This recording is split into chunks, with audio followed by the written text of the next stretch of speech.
Well, when I turn it on, do you want it on right now? Oh, wait.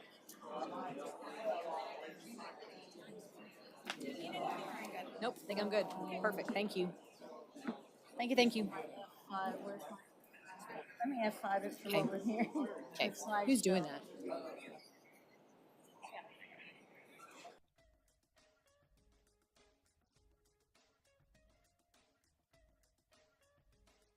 I'm going to call us to order.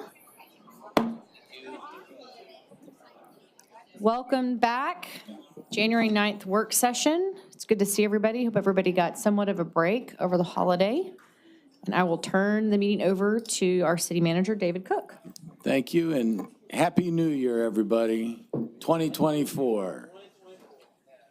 First, I'm going to call on our Assistant City Manager, Valerie Washington, and she's going to introduce stuff to give us a update on the hotel explosion from yesterday. David, thank you. Mayor and Council, I have Chief Davis, Chief Noakes, and Craig Trojak are on their way up to provide an update on the Sandman Hotel explosion. Just as they're coming up here, this team came in and collaborated, of course. This impacted us citywide. The chiefs coordinated with TPW, Development Services, City Manager's Office. We're already talking about lessons learned and ways we can communicate better, especially with mayor and council when these things happen. But want to bring the chiefs up so they can give us an overview of the incident. Thanks, chiefs. Thank you, ma'am. I need to slide up. Mayor, members of council, Mr. Cook, Jim Davis, Fire Chief. Yesterday at 3:32 in the afternoon, there was a explosion at the Sandman Hotel, which is a block over, as most of you know. There is a couple things that I am here to report to you about it. First of all, there is significant damage to the building, specifically the first floor and the basement and into the sub-basement of the building. The building was occupied. There was approximately 28, 29 rooms that were actually rented at the time of the incident. There were injuries that occurred. There was approximately 21 people total that were treated. There were some that refused further assistance and left against medical advice. There were 15, it's my understanding, that were transported, 1 in critical condition or very serious at this point. The point that a couple things that have happened overnight that I want to make you aware of is there were some social media.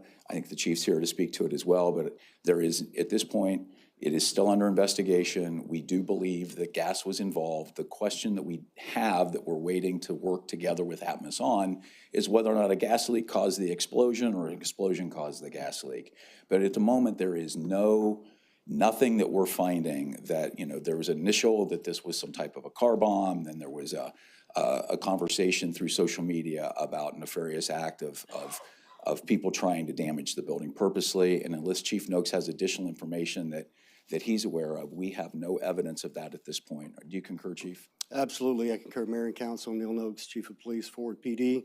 We have absolutely no indication that there was any intent by anyone to cause this explosion. I was actually here at City Hall when it happened. I was in a meeting with Bonsil Shukumbi, and we heard the sound, saw the windows rattle. We weren't sure what it was at first, and then my phone started blowing up at that point. Luckily, I was close. I responded to the scene, and I got to tell you what I saw when I arrived. It was chaotic. It was devastating. It was kind of hard to see here in Fort Worth, in the heart of Fort Worth. But what I saw was Fort Worthians doing what they do. I saw residents who were coming out, people that worked at businesses. They were assisting those who were injured. I saw 4 police officers, some who had gone in the building to help FD with the evacuation, others helping those who were injured. I saw the Fort Worth Fire Department doing what only the Fort Worth Fire Department can do, rendering aid to those who were victims. I saw MedStar on scene, providing life care, emergency care to these victims. We had a lot of our federal partners, FBI, ATF, HSI, responded to the scene immediately without even being asked. Even though I was only a few blocks away and was able to respond quickly, there were already dozens and dozens and dozens of your first responders who were here on scene. Within a minute or less, they were here on scene doing what they do. From our standpoint, once we arrived, first it was whatever life-saving care we could provide, and then it was assisting the fire department with their operations, making sure we secured the scene, set up a perimeter, and expanded as necessary to make sure all vehicular traffic and pedestrian traffic was out of the area, and making sure everyone was safe.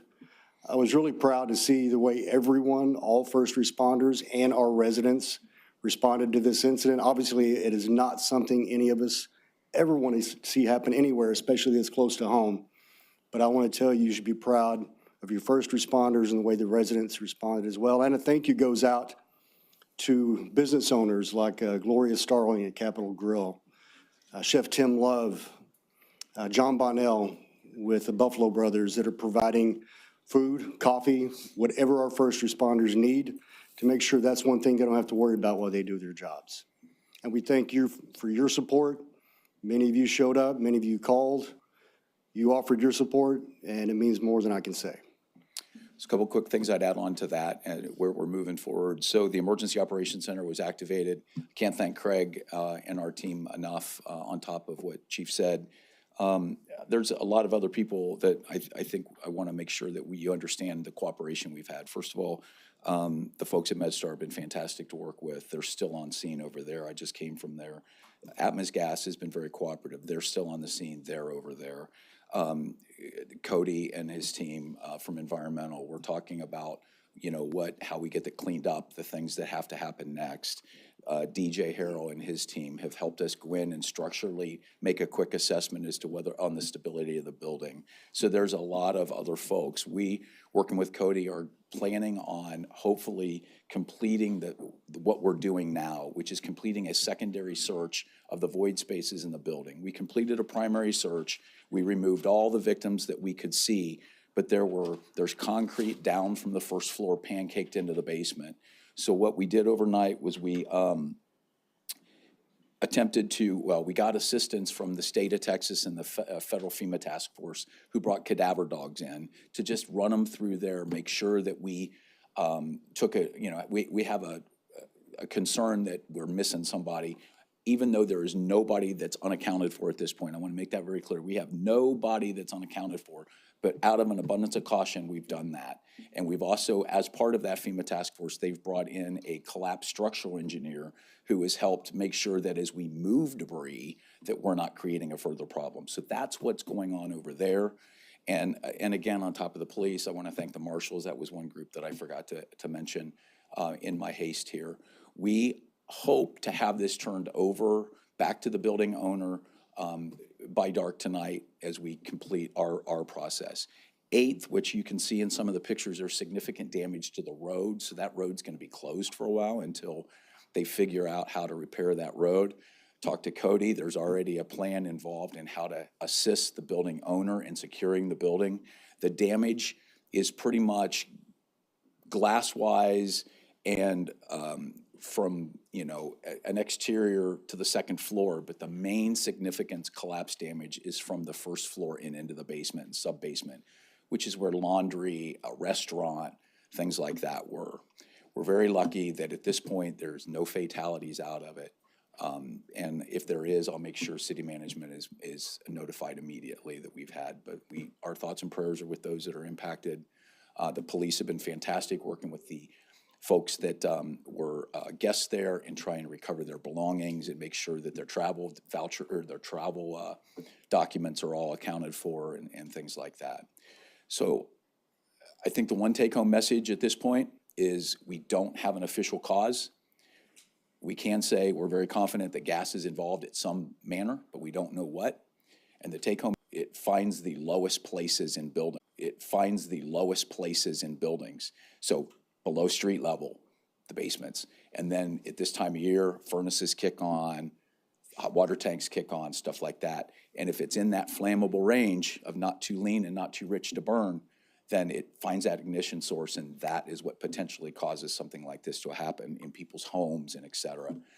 So this is not unbeknownst to the Fort Worth Police Department, Fort Worth Fire Department, MedStar, that we respond to incidents like this, but our message to the public is if you have a threat of this or you're concerned about this, call. Always call, okay? Anything else that I missed, folks? No. Thank you very much. Thank you very much, and to your teams. Craig, I don't know if you've gone to sleep yet, but hopefully you get to rest at some point this afternoon. You did an excellent job last night communicating to the public, and it was amazing to watch y'all work. I mean, everything was very calm at the EEOC, on scene, and also special thanks to Nim Kidd from TDM, who's been in town today, and his cooperation from the state of Texas. Governor Abbott reached out immediately. I think Nim knew before I knew, honestly, the explosion happened, and he had already called me to say, I'm going to get there as quickly as possible. So this is what y'all trained for, and we're so proud of you, truly. And thanks to MedStar and everybody else that stepped up. And City of Arlington, I understand, provided backup to the fire department as well to make sure you had the services that you Yeah, needed. Mayor, I'm so thankful that you said that. The city of Arlington actually sent resources to backfill our city because during the course of this, there were 2 additional fires that occurred in the city in different areas. And so thanks to Brett Stidham, the fire chief in Arlington, and his folks as well. Thank you for pointing that out. Yeah, absolutely. It's good to have friends, right? Yes. Yeah. So thank y'all for keeping us updated.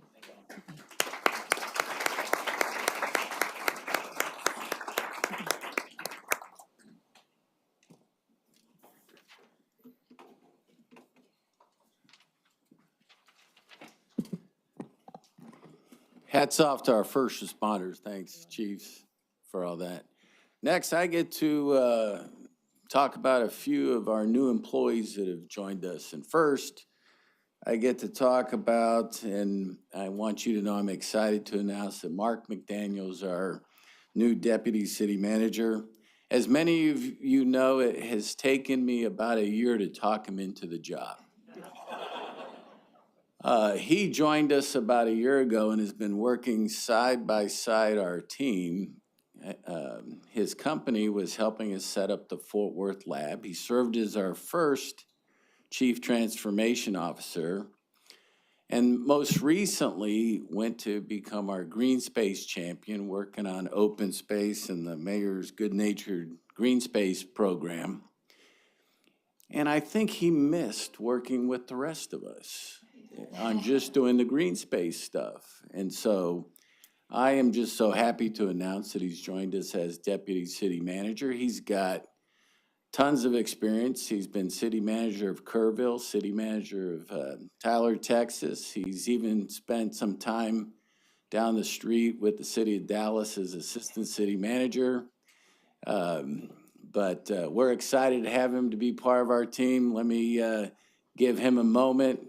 Deputy City Manager Mark McDaniel.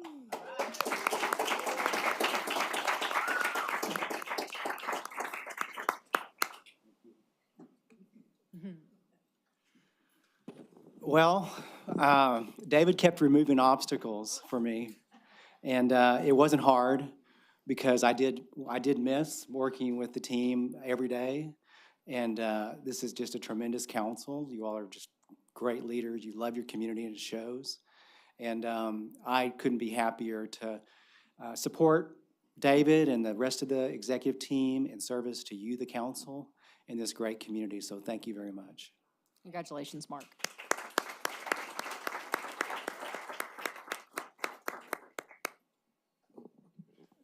So one of Mark's jobs when he joined us about a year ago was to figure out who the chief transformation officer was going to be for the city of Fort Worth. And so we've also completed a national competitive search for who should be that person. And I am excited to announce that our chief transformation officer is Christiane Simmons. Christiane, join us up here. Christiane has experience with the city, as you know. For many years, she told the police department what they could do with their money. Right? That's not the easiest job as you might think. And then most recently, she's been the assistant director in the Fort Worth lab. She's got both public and private sector experience. She was one of the founding board members of our young professionals group. So she brings a lot of energy to this job. And I just need you to know that when she interviewed for the job, she knocked it out of the park. Awesome. And her vision for the Fort Worth Lab is exactly what I think we need. So Christiane Simmons, glad to have you on board. Thank you, David, for those comments. Mayor and council, thank you for your support so far of the Fort Worth Lab and our initiatives. I'm really excited to be standing in a spot I've stood in before, but in a new role as the first permanent Chief Transformation Officer. You've seen some ebbs and flows, and the team is super excited to have steady leadership. We have so much to do. The vision David talked about for the Fort Worth Lab that I just want to tell you, is a quick three-prong thing. So we're looking to build a culture of curious learning and collaborative thought partnership, where we're doing, enterprise-wide collaboration, and also standing in defense of the taxpayer and making sure that we're honoring our commitments and keeping our promises, asking the right questions, and enabling you to answer those questions when you're out in your districts in the community. So thank you. You had to know you were going to go with a Fort Worth girl for the CTO spot. So I'm really excited to serve my hometown in this way at such a critical inflection point for the city. So thank you very much.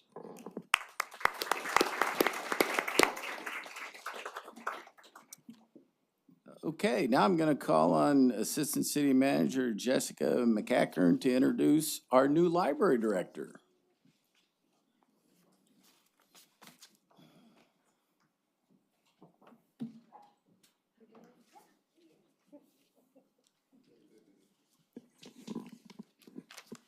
Perfect. Mayor and council, you've already seen the announcement about Midori, and some of you have already met her, but I am thrilled to formally introduce her to you today and just tell you a little bit about how we got here. We are just beyond excited to have Midori join our team. So you all know when Manya left, she left some pretty big shoes to fill. And we knew that we needed to search far and wide to find a really dynamic leader that had exceptional experience in the library, but also understood that purpose of why the library exists, what its role is in the community, and how to continue that role in the future. What does it look like in 20 or 30 years to be the Fort Worth Public Library? We hired an executive search firm that specializes specifically in library recruitment, and they did a phenomenal job for us. They reached far and wide, and also I'll note Manya Shore did a tremendous job in trying to drum up some applicants for us as well. We received more than 40 applicants from all over the U.S. Our search committee narrowed it down. We did some preliminary interviews, and then we brought ultimately 3 people in for that finalist interview.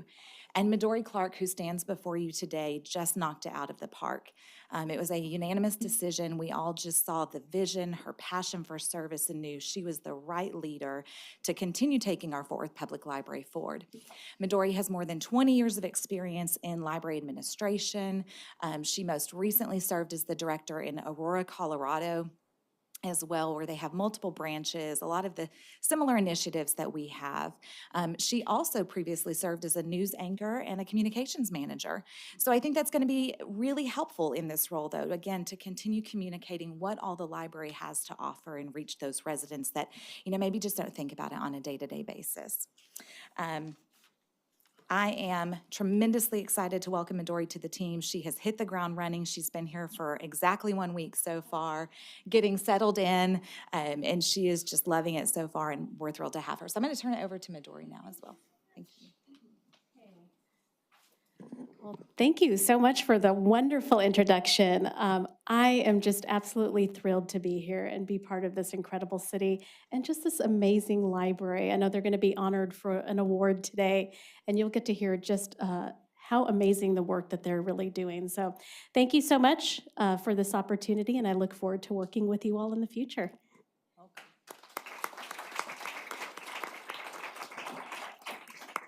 Thank you. The next up is Marilyn Marvin to recognize one of our library employees. Yes.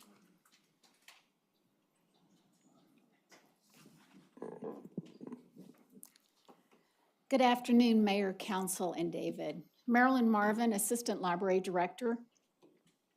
I am really excited to talk about an award the library has received. In 2020, the library launched a program called Amplify 817, where we help local musicians start their business and promote their music. And a dedicated team under the leadership of Rita and Teresa has not only created a dynamic brand, but has also created a unique opportunity for our local musicians in Fort Worth through a free streaming platform called Amplify817.org. Since its launch, Amplify 817 has allocated more than $74,000 through grants and through the help of the Library Foundation to support our local musicians to build their music enterprise. Because of Rita, Teresa, and the dynamic teams that they support, we were awarded by Fort Worth Weekly the Local Music Ally Award for 2023 from their Fort Worth Music Awards. Thank you.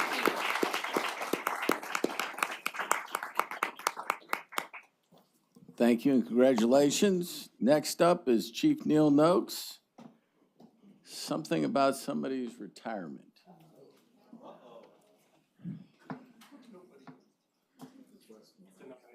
Yeah.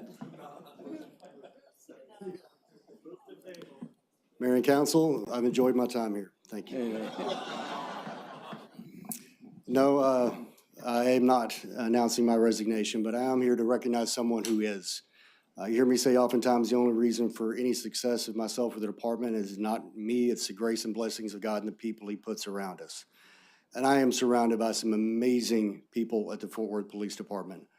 One of those, one of the highest ranking and very long tenured members of our department is Assistant Chief Joe Sparrow. He has dedicated himself to this department with his entire heart and soul from the very beginning. He's a man of integrity, a man of faith. When I appointed him to the Assistant Chief position, I knew I was going to get someone who would give everything they had to make this department successful. We hate so much to see him go, but he's got a family at home just as ready for this retirement as he is, maybe even more so. We know that we are a better department, having had him in our ranks for so long. And although we will miss him and he does not like public attention, we felt it was important to recognize him today. Joe, would you mind coming up, please?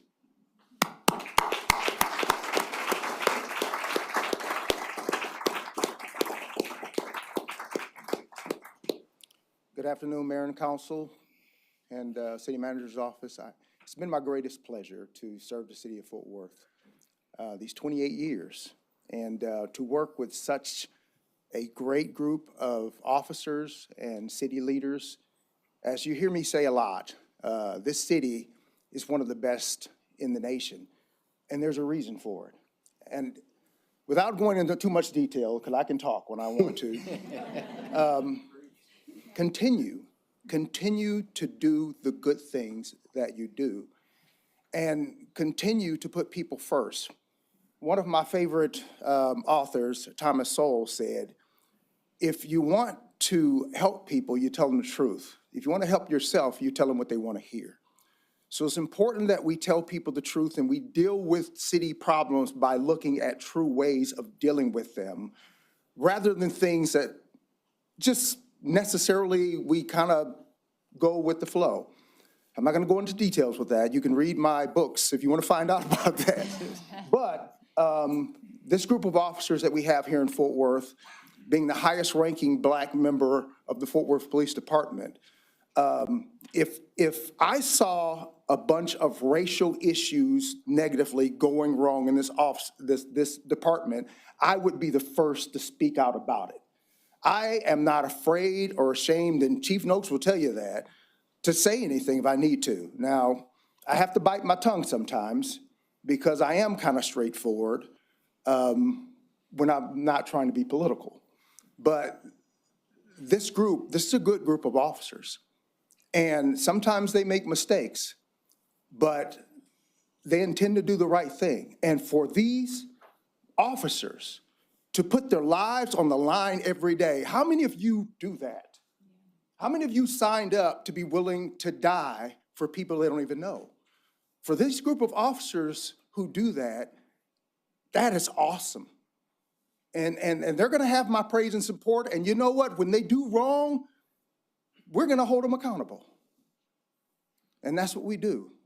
So listen, everybody in this room, if I know your name, I pray for you by name. Been doing it for years and I will not stop praying for you. I will not stop praying for the city. Thank God for our mayor. A little disappointed she's not running for Congress, but I understand. For somebody to make a decision like that, to stay with their families, God bless you for that. Because years ago when my daughter was born, my wife decided to stay home. She homeschooled my kids, and they're better for it. One son finished college, another about to.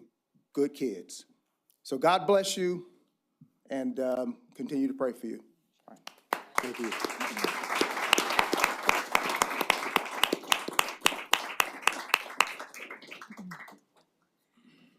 All right.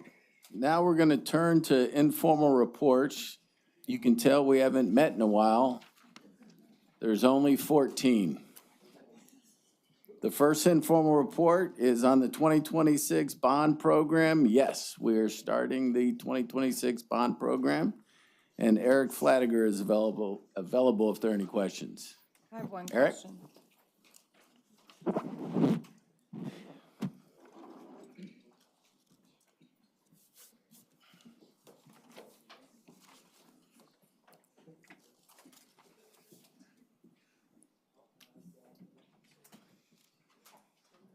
Mayor, Council, City Manager Cook, I'm Eric Flatiger with the Fort Worth Lab.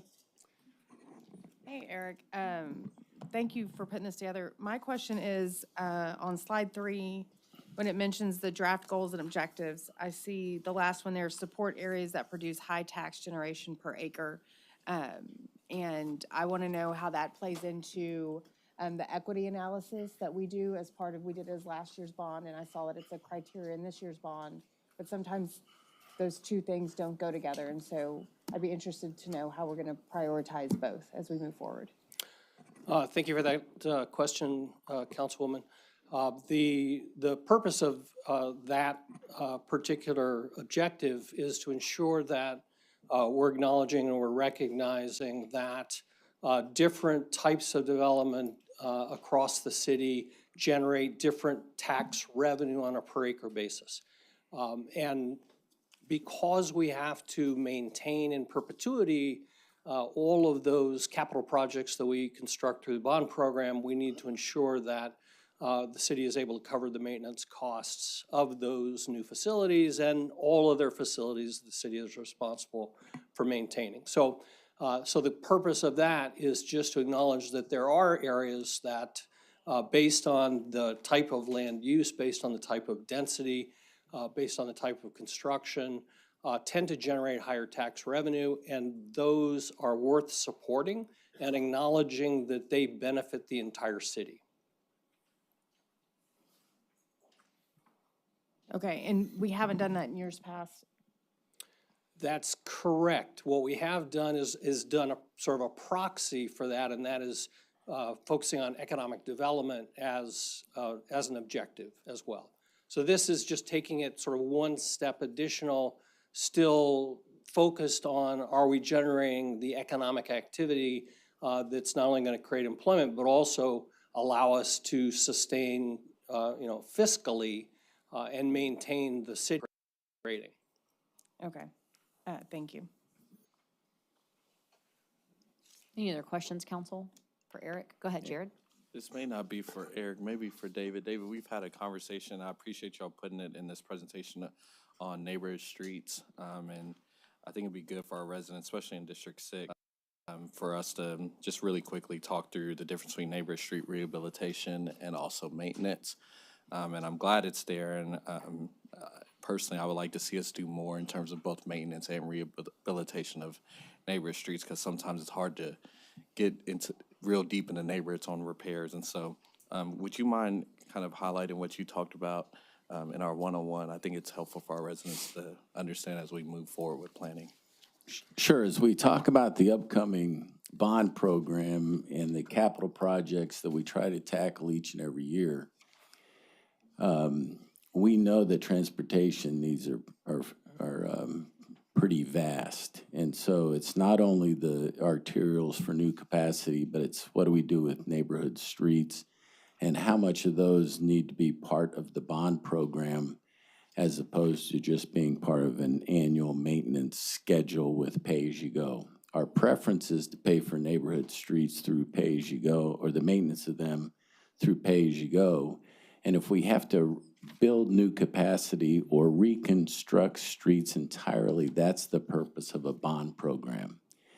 And so what we'll look at on the neighborhood streets is, and I think I mentioned to you that every street in Fort Worth has been evaluated. And so we know the condition of all the streets in the city. And so we could tell you how they're prioritized both from a reconstruction standpoint and a maintenance standpoint. But we're going to be looking at what needs to be part of the bond program and how we can shift more of the maintenance needs to an ongoing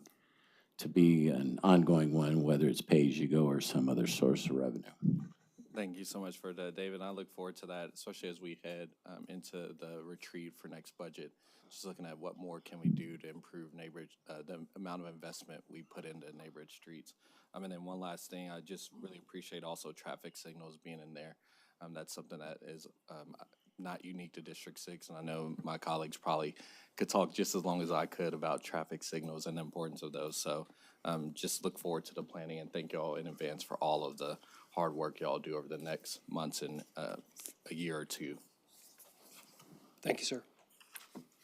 Thank you, Eric. And I just want to highlight it as part of that process is there's plenty of time for public input. It's 2024, and we will finalize that list of projects in about January of 2026. So there's a lot of public input in that process in front of us. Next informal report is on Central Arlington Heights redevelopment, and Jennifer Dyke is available if there are any questions. Councilmember Hill has questions. All right, Jennifer.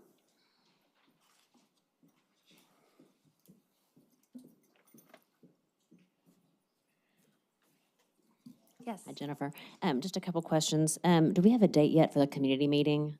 No, I think talking with the bidder, I think we would want to make sure we move forward, with the MNC. And then as I'm working with him right now on some right of entry so he can get a better understanding of those properties. His initial plan is to elevate most of those homes, but it's kind of based off if that's actually technically feasible. So we did do a site visit for all interested bidders late last year.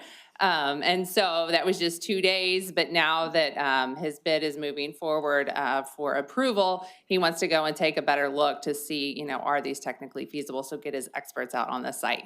So I think probably once those are evaluated in some more detail, working with him to schedule that meeting with the community so it's very clear what his plans are.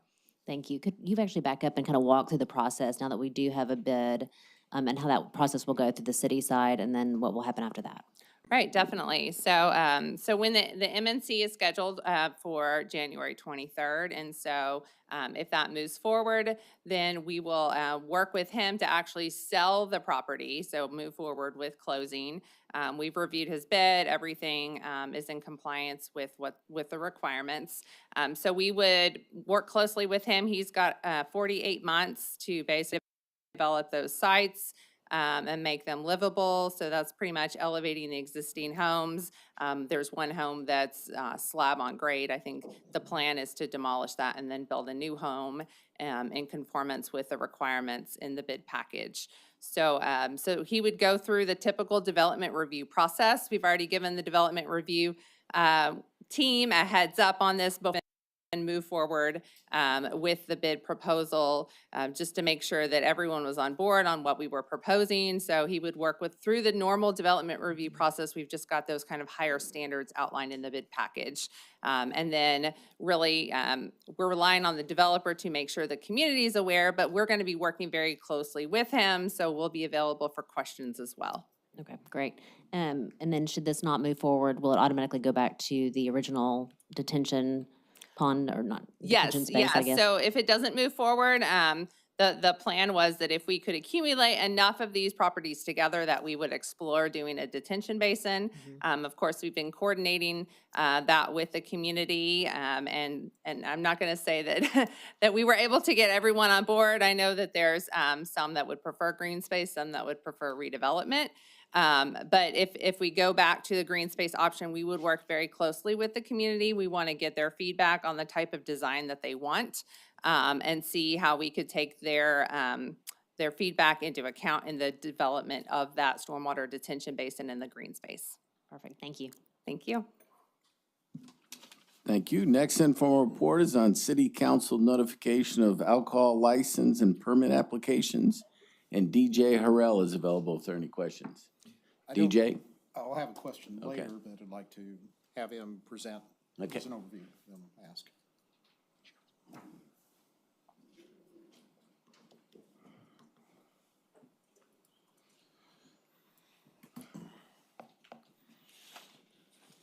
Good afternoon. Afternoon, DJ. Just give us an overview again of this IR, please.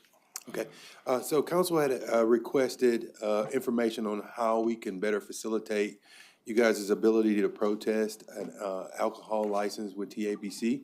And staff and development services worked with our legal department, our city secretary's office, and our financial folks to determine the best place of notification for you all. And we found that when someone comes into the city requesting an alcohol distance check, it's the first touch in the city, and it's the most appropriate time to notify the council and the district director that that application has come in, and give you guys the ability to enter into the TABC process for protest.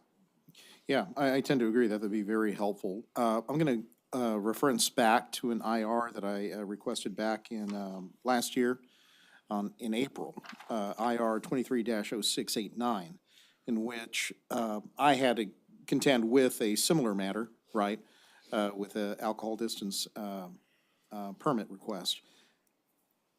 And at that time, the lay of the land around that area, there was a child care facility that had children coming in from Eagle Mountain Saginaw ISD for an educational portion or program there at the child care facilities. Now, daycare, child care versus school, yes, there's a distinction there. But functionally speaking, they're similar. So at the time, I asked staff to evaluate, whether or not it'd be of interest or helpful to consider, child care facilities as part of that. At the time, we chose not to embark on it. Maybe within the context of this, I would ask that you'd look at it again. I do realize it would increase the number of, Board of Adjustment requests possibly in that regard. But when you have, sensitive, businesses like a childcare, facility, I think that, in the spirit of what we're trying to do with alcohol distance permits, that might be considered as well. So those are my comments. Yes, sir. Thank you, DJ. Yeah, sorry, I just. Stay right there. Having protested a license before, it can be a really lengthy process. So for our benefit, whether, I don't know if it's appropriate today or in the future, if you could just let us know what that process looks like and what we can expect if we actually do protest this particular, protest either a new license or renewal, and maybe also it would be helpful to have legal come in as well. Do we do it? What's the process if it's officially from our council member capacity versus mayor and city council, et cetera? I know that was something that we had to navigate when I protested a TABC license in District 9. And so I think that would be helpful to kind of smooth out that process on what that timeline looks like for us once we protest it, and what internal communications we need to go through to protest it, and then education on what grounds we have available to us to have those protests, so that we're not just protesting for the sake of protesting, but we have a good legal standing to do so. Yes, ma'am. Thank you.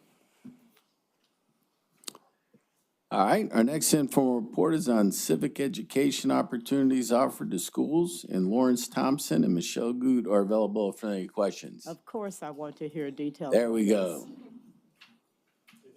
While they're coming, I'll just tell you, I'm excited and delighted that we've organized this, as opposed to my rantings about we need to do this. We will have students coming up. I've talked to Jess. I forget the specific date. It's a daytime meeting. So you all know, I promised everyone that you all will be taking pictures with them, and we'll be giving them Molly pens. I didn't know the educational component, that staff is going to provide. That's a good thing. I would encourage if you can be available for that as well. And what brought this about is I got really tired years ago of what I call bad behavior at city council. And this was a time, Carlos can recall, we were occasionally cursed out. We were treated shabbily. And I didn't like the idea that that was the message to students. This is how government works. And so when the daytime meetings became a part of our schedule, I'm excited to see this. And this is a way for us to help the younger generation know what it takes to be in elected office and also what to do when you come downtown. And it doesn't always amount to people treating you badly. We've even had senior citizens who refuse to come because they don't know what to expect. They get afraid. And so that's those are my remarks. Thank you, staff, for taking this on. And now, explain what's going to happen, LT. Lawrence Thompson, Education Strategy Manager, and my colleague here. Introduce yourself, please. Michelle Goot, Communications and Public Engagement. So as you can tell, this was a partnership opportunity between Education Strategies Office and Michelle's team in communication engagement. And the way that I received the request was to find upcoming opportunities to provide for students to come to City Council to learn about civic engagement and how council works collectively live. And so I began to collaborate with Michelle, and my role in the responsibility is really the relationships, liaison relationships with the ISD superintendents, and the programmatic side of the equation has been handled by Michelle and her team. And I don't know if you want to share more. Well, I think the opportunity for them to come has always been there, but we're being more proactive about reaching out. And with Lawrence reaching out to the superintendents and getting their support, it makes it easier for us when we go out and contact schools if they have, their leadership in the ISD that's supporting the effort. And so we're not just going to have them come and visit the council meeting. We laid out kind of an agenda so that we can let them know what they're going to see. And then afterwards, talk with them about what they saw, answer any questions so that they really understand the whole process. And the goal is to have similar age groups come to each meeting so that when we have the conversation, if we've got high school students or we have elementary students, we can have the appropriate conversations and presentation ready for them. But we're going to be open to anybody who wants to come, but we're going to be proactive about targeting certain schools and school districts. And lastly, as indicated in the IR, we have Eagle Mountain ISD and Fort Worth ISD that will participate in the first event coming up in February, and then we already have the roster moving forward with Castleberry and Everman thereafter, and we'll continue to work the list. Thank you so very much. And just so you all know, the reason why it has to be daytime is because when we meet at night, it becomes an extra cost. Daytime is considered a field trip, for the students, and that way they can come and be happy and be educated. Thank you, staff. Thank you. Thank you. Next informal report is on climate pollution reduction grant and our Council of Government Regional Air Quality Improvement Plan. And we've got Cody Wittenberg and Kelly Porter available if there are any questions. Somebody will work on that. Okay, other than a temperature check, are there any questions for Cody and Kelly?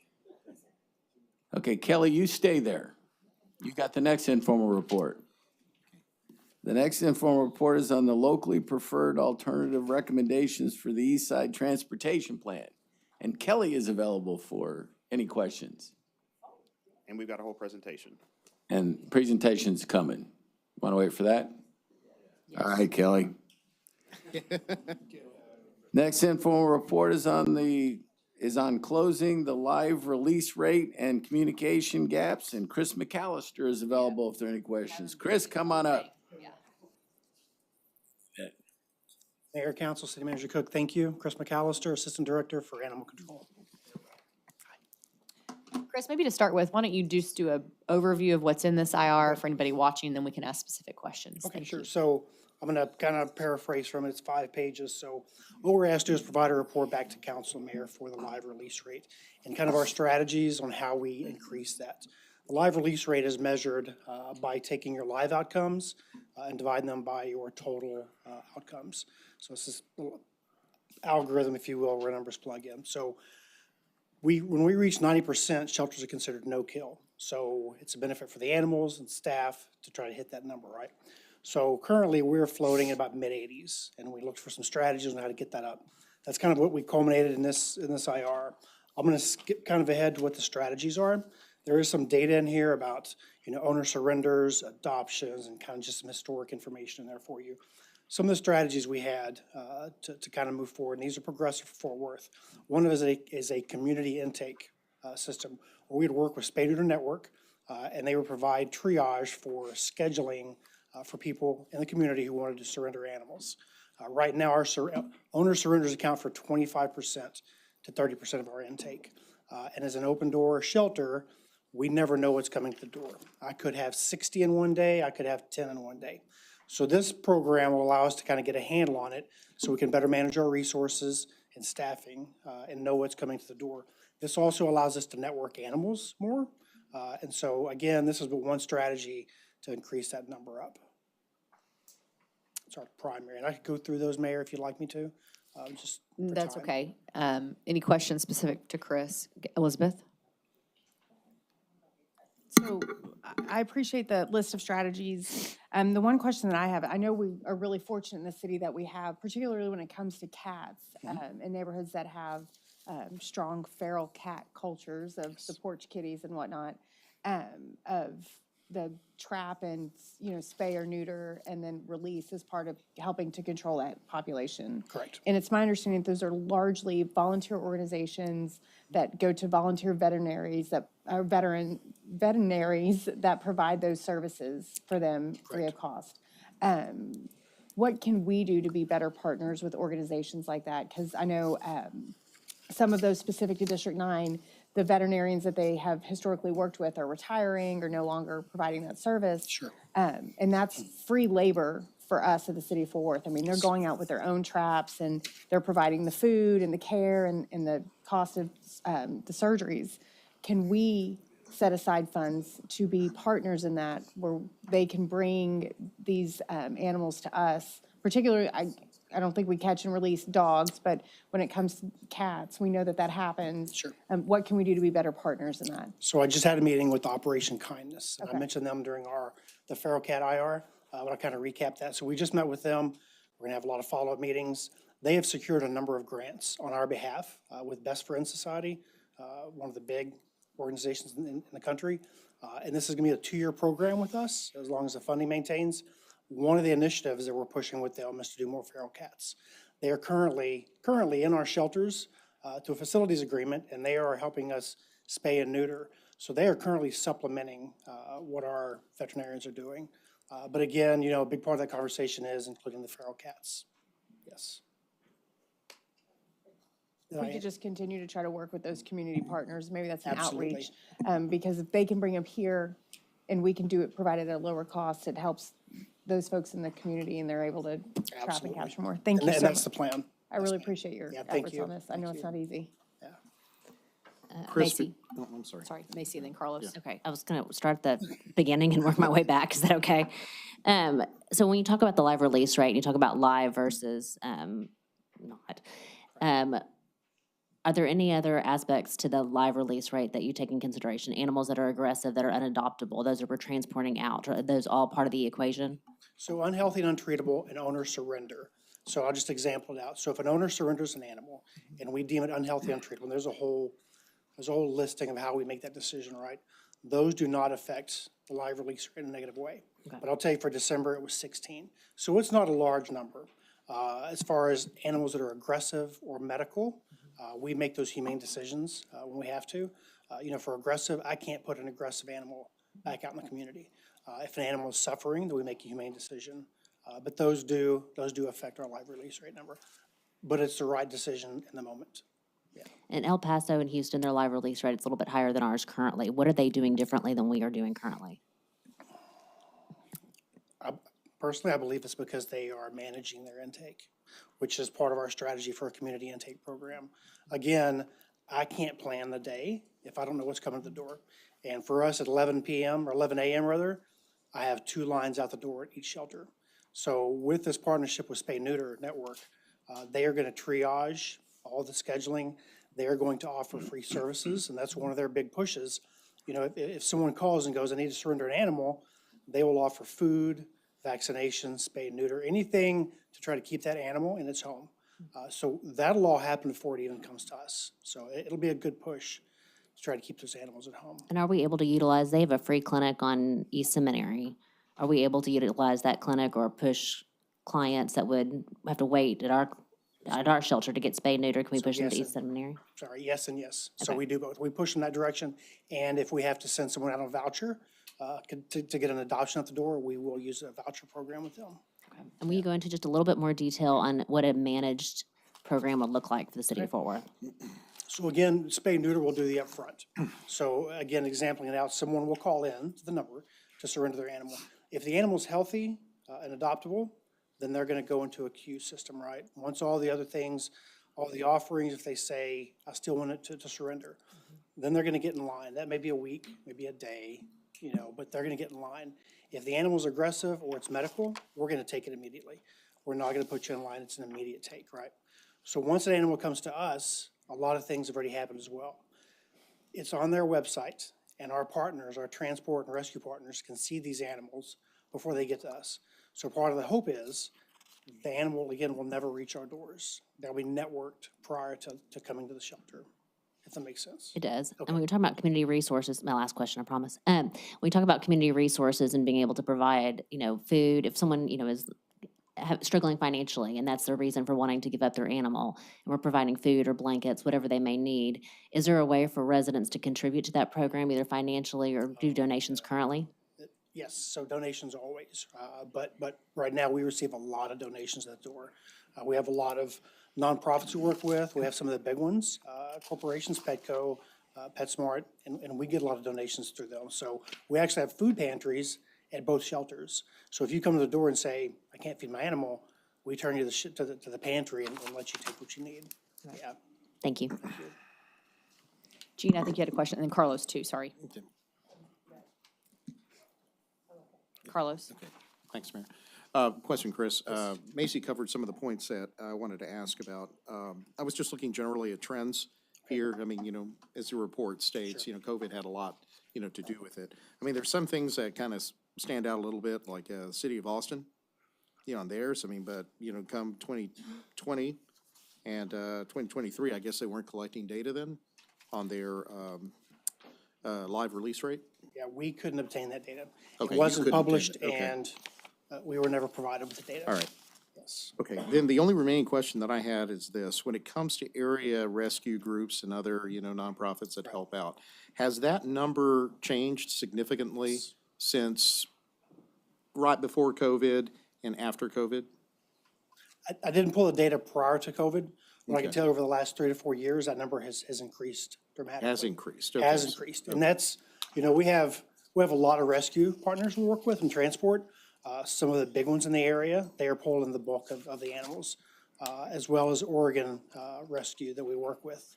Okay. They pull a lot. Right. And just a general question, it's not so much directed to you, but maybe this is a larger question involving development. But, you know, from time to time, when council members deal with considering the approval of a multifamily, you know, development, right? A lot of the times, you know, amenities go a long way in assuaging some of those, you know, concerns that some of the neighborhood stakeholders may have. When you offer dog parks, for instance, that kind of helps, right? Where you have a place, some green to take your animals, your pets to, that goes a long way. Is there any way that maybe the city can encourage that a little more, you know, when it comes to multifamily developments? I know as a rule of thumb, I try to look for avenues like that, you know, to give, you know, the likelihood of renters there, you know, residents there, to be able to, you know, have animals in the first place. I think it's a brilliant idea. I think it shows the welcoming nature of a complex. I think that's more of a development question, honestly, on what can be required at site planning and. Maybe I'll put that in the form Yeah, of a and I can future work item, with, I can work future with agenda developments item, okay. on that as well. Yeah. Gotcha. Okay, thank you. Thank you. Jeanette? Chris, I know we take in a lot of different animals that are surrendered. So the bulk of animals that are euthanized are dogs, because I know we take livestock, we take birds. So how did that compare with dogs and cats and other animals? So the live release rate, that's a great question. The live release rate only measures dogs and cats. It doesn't measure chickens or lizards and you're right, we get everything. Do we euthanize gerbils and? So gerbils, we get those out the door really easy. Okay. Chickens, I would say generally all of your livestock, we get those out the door. We work with a number of local feed stores and we pick up the phone. Gerbils, we have the PetSmart relationships, we can get them in there. And kind of to answer the initial part of your question, it's primarily large dogs that we're euthanizing. Those are the hardest to place. Charlie? Thank you, Chris, for the report. I don't really have any questions on that. Thank you for the strategies as well. I just wanted to take a moment to thank you and Val Washington for supporting Tarrant County Constable Sandra Lee this weekend. I know that there was a dog that was caught in a fence, and y'all responded right away. And I know that the work that y'all do, sometimes the task is large. But I really appreciate all the hard work y'all are doing, and thank you again for that. Yeah, well, thank you, sir. And I'll tell you, it's the team. It's not me. I'll make a phone call. And I'm not to downplay my part, but they're the ones out there, boots on the ground. They're the ones in the shelter. It's always all about the team. And so they're the ones doing the hard work, but we appreciate you. Thank you. Yeah. Charlie? Chris, just one question. I'm glad you brought up the aggressive dog thing, because, we're still dealing with the issue in District 4 on that one. But with the idea of the queue and the line, if someone were just to say, yep, it's aggressive, just to skip that line and get it to surrender, how do y'all verify, or do you have a way of verifying if the dog was in fact aggressive, or how do you, I guess? And it's a great question. Something like that, if we can't verify at the point of intake because of the nature and the dangers of a dangerous dog, we're going to take your word for it. If you call in and go, the dog just bit, my child or killed my cat, whatever, we're not going to hound you with 100 questions. We're going to tell you to bring the animal in. We're going to make our own assessment at the door, but we're not going to leave you in limbo saying, well, send us pictures or proof. We're going to take your word for it. Right. So, but you're doing an assessment, though, to see if it is in fact an aggressive dog. And if you determine it's not, then are you able to adopt out? So Spay and Neuter Network will do that on the front end for us. Okay. They're going to do all that. So really, once the schedule happens, everything has been triaged for us at that point. Gotcha. Thank you. Anybody else questions? No. Chris, I know that on the fourth page of the IR, you've laid out several different recommended changes and that you're making in your department. So maybe it might be helpful over the next several months, just do updated IRs and how you kind of think that's going. Especially this new partnership with the Spay and Neuter Network. Sounds like that intake process change may be significantly more helpful. And then a real emphasis on how we communicate some of this. I know that we talked about that in another meeting. It all comes down to how we're telling the public and how we're telling the story. So thank you for taking an interest and focus on that in the future. And if our offices can be helpful, Councilmember Crane said he'd like another adopted dog. I already have one at the moment. We're going through, it sounds like we're all at capacity for animals, I think, When at we this start point. taking names down. Yeah, exactly. Yeah, Councilmember Williams. I do have something now that you brought that up, because I have 2 adopted dogs, and David, you and I have talked about this. There is an ordinance that families can only have 2 dogs. Is that correct, or is the number 3? That's 3. It's 3. Okay, that's something good to know. I'm not necessarily advocating that we increase it to 4, but I know there are some families out there who would take in another dog. Sosha's going to start calling you right now. we still have 1 more before we hit the max, but it's just something that I thought was interesting that I personally didn't know. I wonder, Chris, if that's something that you run into, that families have 3 and they can't get another one, et cetera, to help with adopting or fostering. Does fostering impact that as well with that ordinance? So fostering does not. That's a good question. So if you have 3 animals that you own, let's say 3 dogs, because you can have 3 dogs and 3 cats. You can't have a mixture like 4 dogs and 2 cats. It's 3 or 3, right? Or 3 and 3. You can foster, and the way ordinances are written, there's not really a limit. So you can have your own and then foster an additional 3 or 4. Where my staff look at is the density of the population where you're at, the neighborhood, right? Do you have ample space? Are they being kept humanely? So there's no magic number with fostering. It's your environment and your situation for the animals. That's good to know, and that was something that I didn't know was on the books, that our residents, that's one way that they can help in terms of fostering and potentially even adopting, so, thank you. Thank you. Thank you, Chris. Thanks, Chris. Thank you. All right, our next informal report is on Dallas-Fort Worth International Airport bond financing for 2024. Any questions on this? Hi, Chris, how are you? Fine, Mayor, thank you.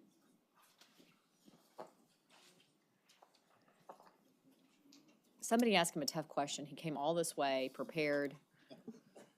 Not Happy at to all. answer any questions. No.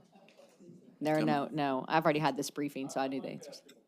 Oh, Michael Morris.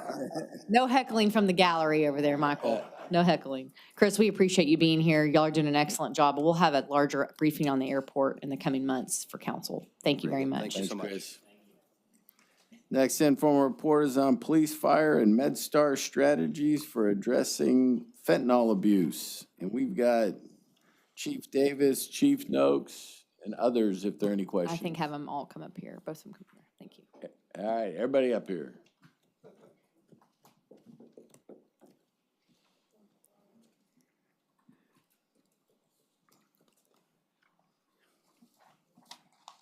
Chief, maybe we start with just an overview of this IR, and also really special thanks to your incredible team and the work that they're doing. I know you've gotten some really well-deserved press from CBS 11 here locally on that team. So if you want to talk about that as well, that'd be fitting. Absolutely. Neil Noakes, Chief of Police, Fort Worth PD, Mayor and Council, thank you for allowing us to speak on this. Anywhere we go these days, someone wants to ask a question about the fentanyl crisis, and rightfully so. One thing I want to point out, first of all, related to that team that you mentioned, which was highlighted on CBS 11 recently, oftentimes the best ideas come from the people doing the work. The idea for this overdose response team came from our narcotics officers who were watching trends nationally. They knew it was going to spread even to our area at some point, and they realized if we didn't get out in front of this before it hit us like some other major cities, that it would spin out of control rapidly. They've been doing an incredible job. I thought the report done showed really well the work that they do, how dangerous it is, but how important it is as well. So for 2023, just to give you an idea of what we're facing in Fort Worth when it comes to overdoses, especially those related specifically to fentanyl. In 2023, we had 489 calls related to overdose from the use of drugs. Of those 489, 98 of them fit the criteria for our overdose response teams. That criteria includes any overdose where there's a death, any overdose where there's a juvenile involved, or any overdose where someone survives, but they're willing and able to talk to our investigators, and they will respond on a 24/7 basis. Of those 98, 76 were fatalities. 76 of the 98 that they responded to were fatalities. One of the things we're doing, in addition to targeted enforcement, where we're going after the dealers, and that's the goal of responding to the scene for this team. They try to work back to the people who were supplying the drugs in the first place. But in addition to that, we want to preserve life. And since 2017, we've been training officers and some of our professional civilian staff who go out in our neighborhoods on the use of Narcan. We have issued 357 individual dose kits of Narcan, and since 2017, 22 of those have been administered in the field by our officers. And that's in addition to what the Fort Worth Fire Department and MedStar do as well. So those 22 quite possibly could have resulted in even more deaths. When it comes to the prosecutorial side of things, we work very closely with the Tarrant County District Attorney's Office. We work very closely with the U.S. Attorney's Office. And for 2023, we've already arrested 44 people for overdose incidents that were fentanyl specifically. Of those 44, 23 went to the federal side, 21 went to the state side. And something we have in our toolkit now that we did not have until very recently is a new law because of House Bill 6. That was passed in April of 2023, went into effect September 1st of 2023. And basically what that law does is it allows us to charge someone with murder. If someone deals fentanyl and that drug results in someone's death from an overdose, they can be charged with murder. And I am proud to say that the Fort Worth Police Department was the first agency in Tarrant County and one of the first in the state to charge a fentanyl dealer with murder. What I hope people will walk away with from this IR is we are doing everything we can, including working with schools, with our administrators, our teachers, our counselors, to make sure they're informed on the dangers of fentanyl and proper response to overdoses. But we are going after those who are dealing it. And the message to them is we are coming after them. We have a team dedicated to finding them. We have a team dedicated to hunting them down, putting them behind bars, and we will prosecute them to the absolute highest point we can, including murder charges. And we've already proven that we will do that. I'm extremely proud of the work this team has done, as well as all our other officers who respond to scenes like this. Our Fort Worth firefighters, our MedStar personnel, they're the ones out there on the front lines taking care of this, and I could not be more proud. Now, if we have any questions, I also have Deputy Chief David Carbajal here, who is over our narcotics unit. Obviously, we have MedStar here as well, so if you have anything to present, please feel free. I just appreciate the opportunity to be here. We've worked through several programs as well, not obviously so much on the law enforcement side, but on the treating the effects of it. Fentanyl's obviously a very serious thing. So in collaboration with Resource Recovery Council, we have a grant program where if we give Narcan to a patient, Brandon Pate here and his team will actually reach out to that patient and their family, do some education, teach them CPR, provide them with Narcan, things like that, because what we know is that people have to be ready to seek treatment. You can't force treatment on people. So from that side of it, we want to do the best we can because you feel very powerless when it's your loved one that's overdosed and you have no way to treat them or anything like that. And so, Brandon has a lot of the statistics and things like that. If you're interested in hearing it, I think some of it's included in the IR as well. It's been a very successful program. It does take close collaboration with the police department, fire department, and MedStar and the nonprofit community as well to try to help take care of these issues. So, Thank you, Ken. Any questions for Chief Noakes or Ken? Jeanette? Chief, I have constituents who live near areas where individuals are consuming drugs in broad daylight, and they call the police, and they feel like nothing's being done. What would your recommendation be to those constituents when they are seeing this every day? They're driving by on their way to school. Their children are seeing this on their way home. Thank you very much for that question. It's a very important topic because what I think is misunderstood sometimes are our tactics in dealing with situations like that. Sometimes those situations need an immediate response from a uniformed officer. Sometimes they need a response that is more subtle.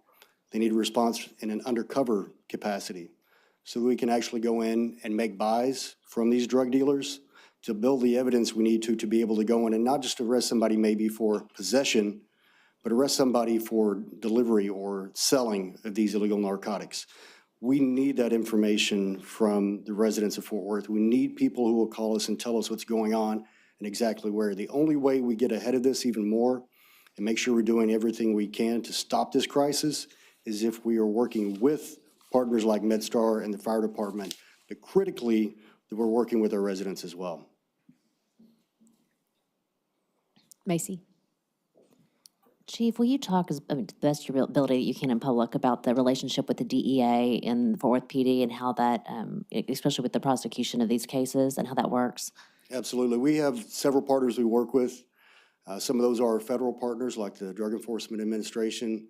And one thing that's really critical for us in that relationship with the DEA, in addition to the resources their agents can provide when we go out and we do conduct operations, is they ease the federal prosecution that we may be seeking in certain cases. And there are certain thresholds that need to be met before it goes before a federal court.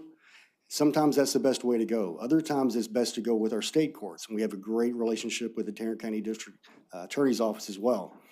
But having that relationship with the DEA and our other federal partners opens up another avenue, and sometimes prosecution in that arena can do more to keep people off the streets longer. So we definitely value those relationships with the DEA and others. Yes, ma'am. Carlos and then Elizabeth. Oh, sorry. Go ahead, Elizabeth. Thank you for that. Chief, I have one question for you. The overdose response team, I think you said so, but I didn't write it down or I didn't catch it. How long has that team been in place? Since about the summer of 2022, so it's relatively new. Okay. And are those full-time positions? Is it a special detail? Are they just trained patrol or other officers? How do we staff that? That is their only job. Okay. And are you said they're 24/7, correct? Yes, ma'am. Okay, awesome. And then my next question is, to what extent do any of y'all, whether it's PD or MedStar, work with community organizations to help get Narcan out to places that maybe they don't want to call the police, or there's some hesitancy, or even if it's just locations that we know we typically see that, so training service industry workers or community volunteers, is there any of that happening right now? I know that we have officers, as I said, that are working in the community to educate people on the dangers of fentanyl and the proper response if they think they encounter it or encounter someone that's experiencing an overdose. As far as the issuance of Narcan, I'll turn that over to you if you have any information. Yeah, as I mentioned with, specifically with Resource Recovery Council as an example, what I was just asking Brandon was sort of the process. But basically, if somebody refuses all care, we still go ahead and leave them Narcan. We also do Narcan administration. It's relatively easy to use, but some people still want to know exactly how to do it because obviously in those sort of situations, it's very emotional. So we go through that process. And if anybody outside of those situations did have an interest in gaining Narcan, we can help them, link them to the appropriate resources. So if like a community organization that was Narcan focused wanted to come in and say, we want our volunteers to be trained, but also to have Narcan to administer in, whatever situation, we can send them to MedStar or Yes. PD or just MedStar? Okay. And we would definitely work with them on that education piece. Okay, I think that's probably one place that we could better. I think it's a great program, and I didn't know we were doing that, so really hats off to y'all for doing that. I think that's a way we can help get it, or tentacles out in the community a little better, is maybe working with some organizations to help be that next line of defense. Great idea. Thank you. Yes, ma'am. Any other questions? Charlie? Just one, Chief. Hopefully mine's quick. First, thank you and your team for what you guys do, especially the danger of just coming in contact with it, the danger it could pose to them. So, I'm thankful for your team. One of the highlighted areas in yellow here that's actually in District 4 is rampant with transients and homeless in that area. And again, hats off to Commander Conjura for doing a hell of a job up there and personally cleaning out some of these camps and getting people on their way. And he talked to some folks down there who actually, they admit, like, what we can get in this area is a lot easier, or it's a lot easier to get fentanyl here in this area than a lot of other areas. So aside from special details, is there any way that we can request, especially in these areas that are highlighted that we know are bad, I guess more attention or special details in those areas? Because it's one thing on the education piece, which I think is great, but for a lot of these folks, they know the dangers, they have their issues. So should we be requesting additional details through our division commanders, or what do you think the best approach is to essentially get those areas back from yellow back to green, or what do you suggest? I think that's a great idea, what you suggested, just as I was saying how critical it is for us to have cooperation with the community. You represent the community, every sector of the city, and oftentimes you may receive information that we don't. So if you have information on an area that we need to focus on, yes, please reach out, and more often than not, your division commander is going to be the first person to reach out to. You can obviously call me as well, but please share that information, because any area we see that's starting to become a hot spot, if you will, we definitely want to focus on that to prevent it from becoming even worse. Yeah, Macy. Sorry, Chief, one more. I'm so curious about the overdose response team. Can you tell us how many members are on that team? Yeah, I'm going to ask the Deputy Chief Carbajal to step up and talk a little bit more about the team, if you've got that information as far as the number of members. Absolutely. Mayor and Council, Deputy Chief Carbajal, Deputy Chief over Tactical Command, which includes narcotics. It's really a pretty small team, but they're very effective. You have 4 officers and a sergeant, and these guys are dedicated. They're going on call pretty much every 4th week to where they'll respond day and night. Because the biggest thing is you want to get out there when this happens. When there's an overdose death, evidence starts going away immediately because your best witness has expired, which is unfortunate. So they get out there immediately, wherever it is, and they start making calls, trying to figure out and solve these, get your first leads before they start to disappear. So very dedicated, very dynamic, and very responsive. Yes, ma'am. Any other questions?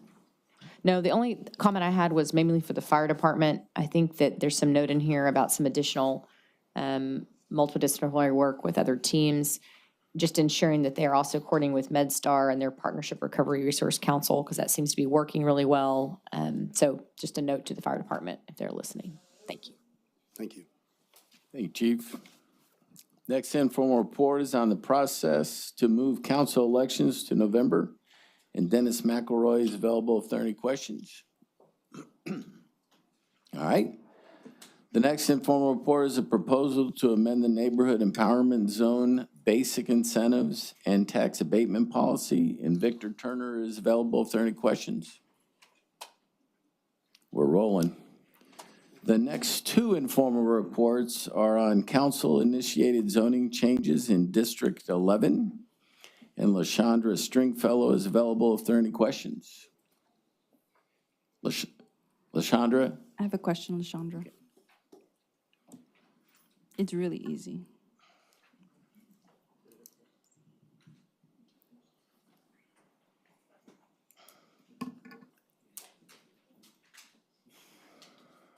Good evening. Hi. So Hello. I'm getting asked what type of development would fall under low-density multifamily. So just some examples of what that would look Yes, like. so you're really looking at more of your garden-style type apartments, but also townhouses would be appropriate for that zoning district. Okay, thank you. Thank you. And then the final informal report is on valet licenses and parking meter rental processes. And Peter Elliott is available if there are any questions.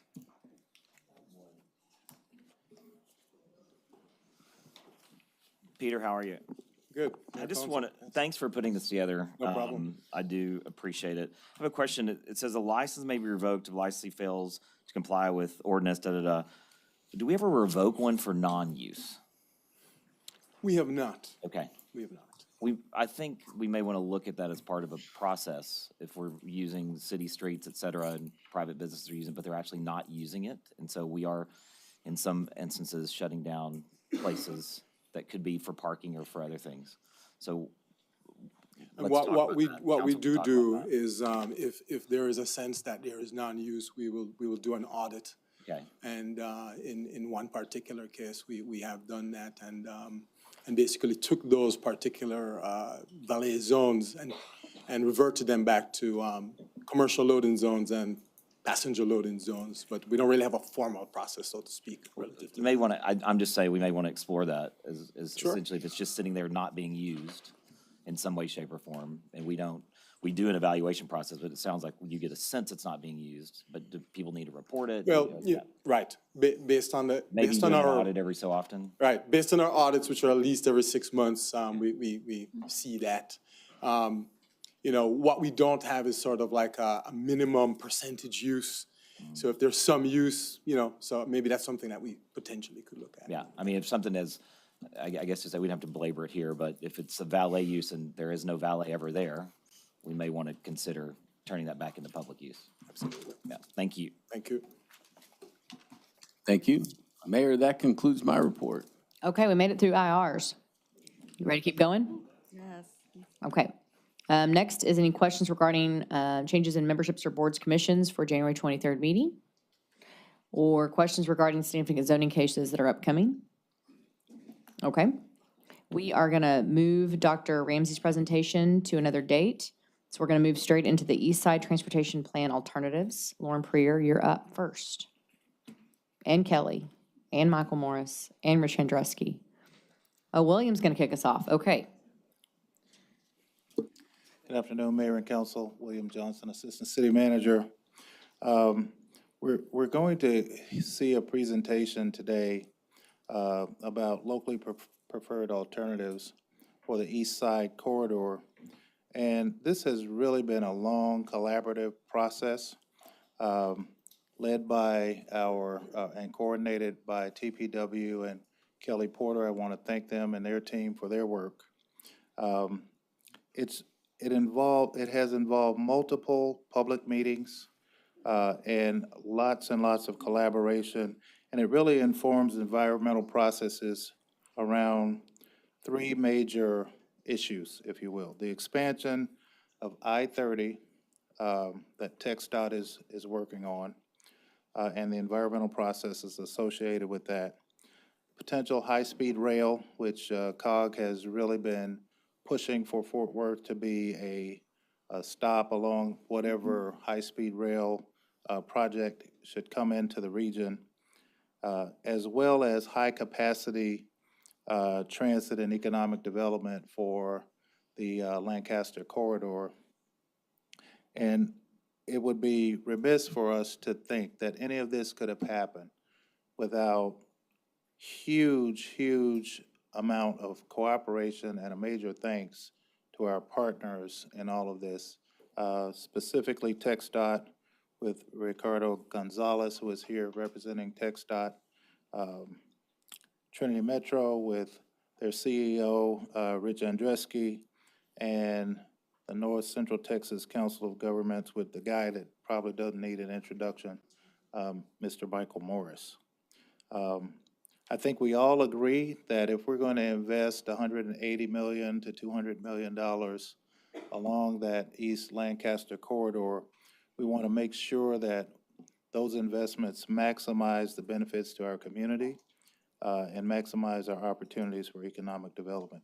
And I'd invite any and all of our partners to have a word or add a comment following Kelly's presentation. But it's been kind of a long process getting here, so without further ado, we'll jump into Kelly's presentation, and then you guys can have comments after. Thank you.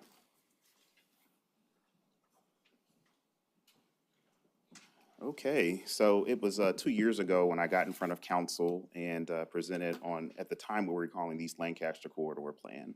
But through the cooperation and work that we've done with NTT COG and with Trinity Metro, and of course TxDOT, it's turned into something I think a lot more robust and broader. And so just want to thank our partners for all being here today. So as William talked about, remember we were talking about East Lancaster, and probably Ms. Bivens, you can remember this has been talked about for probably years and years and years and years. It's just East Lancaster. But with the direction we decided to go in was to really be able to toggle East Lancaster, which is State Highway 180 on this map, and I-30 together. We've got probably billions of dollars of investment and transportation investment that's coming to the east side. And so it's really important for us to be cooperative, to be proactive, and to be thoughtful about how we're able to leverage and toggle some of these different pieces together. And I think we've really been successful today in that. So the purpose of this East Side Transportation Plan, the primary one was to bring everybody to the table and adopt a LPA, a locally preferred alternative, which I'm happy to hear council members saying that it's been a process. It's been about 13 years since the city's adopted the LPA, and I believe it was, Michael, correct me if I'm wrong, I think it was Tower 55 is when you asked for an LPA from the city. So it's been a while, but this is a process as we continue to get up towards 1 million people and are a global player that we're going to be going through probably more often going forward. But this LPA is publicly supported and data-driven. It brings together the transit enhancements to Route 89, which is the busiest and most used transit line in the city of Fort Worth, the reconstruction of East Lancaster Avenue, and then I-30, specifically our two local streets that parallel I-30, Brentwood Stair and Bridge Street, making sure that we're in alignment with TxDOT. Now, this is a two-step process. So Mayor Parker asked me, how do you speed this up? I think it was 2 years ago. And we said, okay, well, we'll bring it as a two-parter to where this is going to gain us another 6 months of time by getting this LPA done in a two-step process. So first step is going to be the LPA on East Lancaster. I'll be able to hand it off to TxDOT hopefully on the 23rd.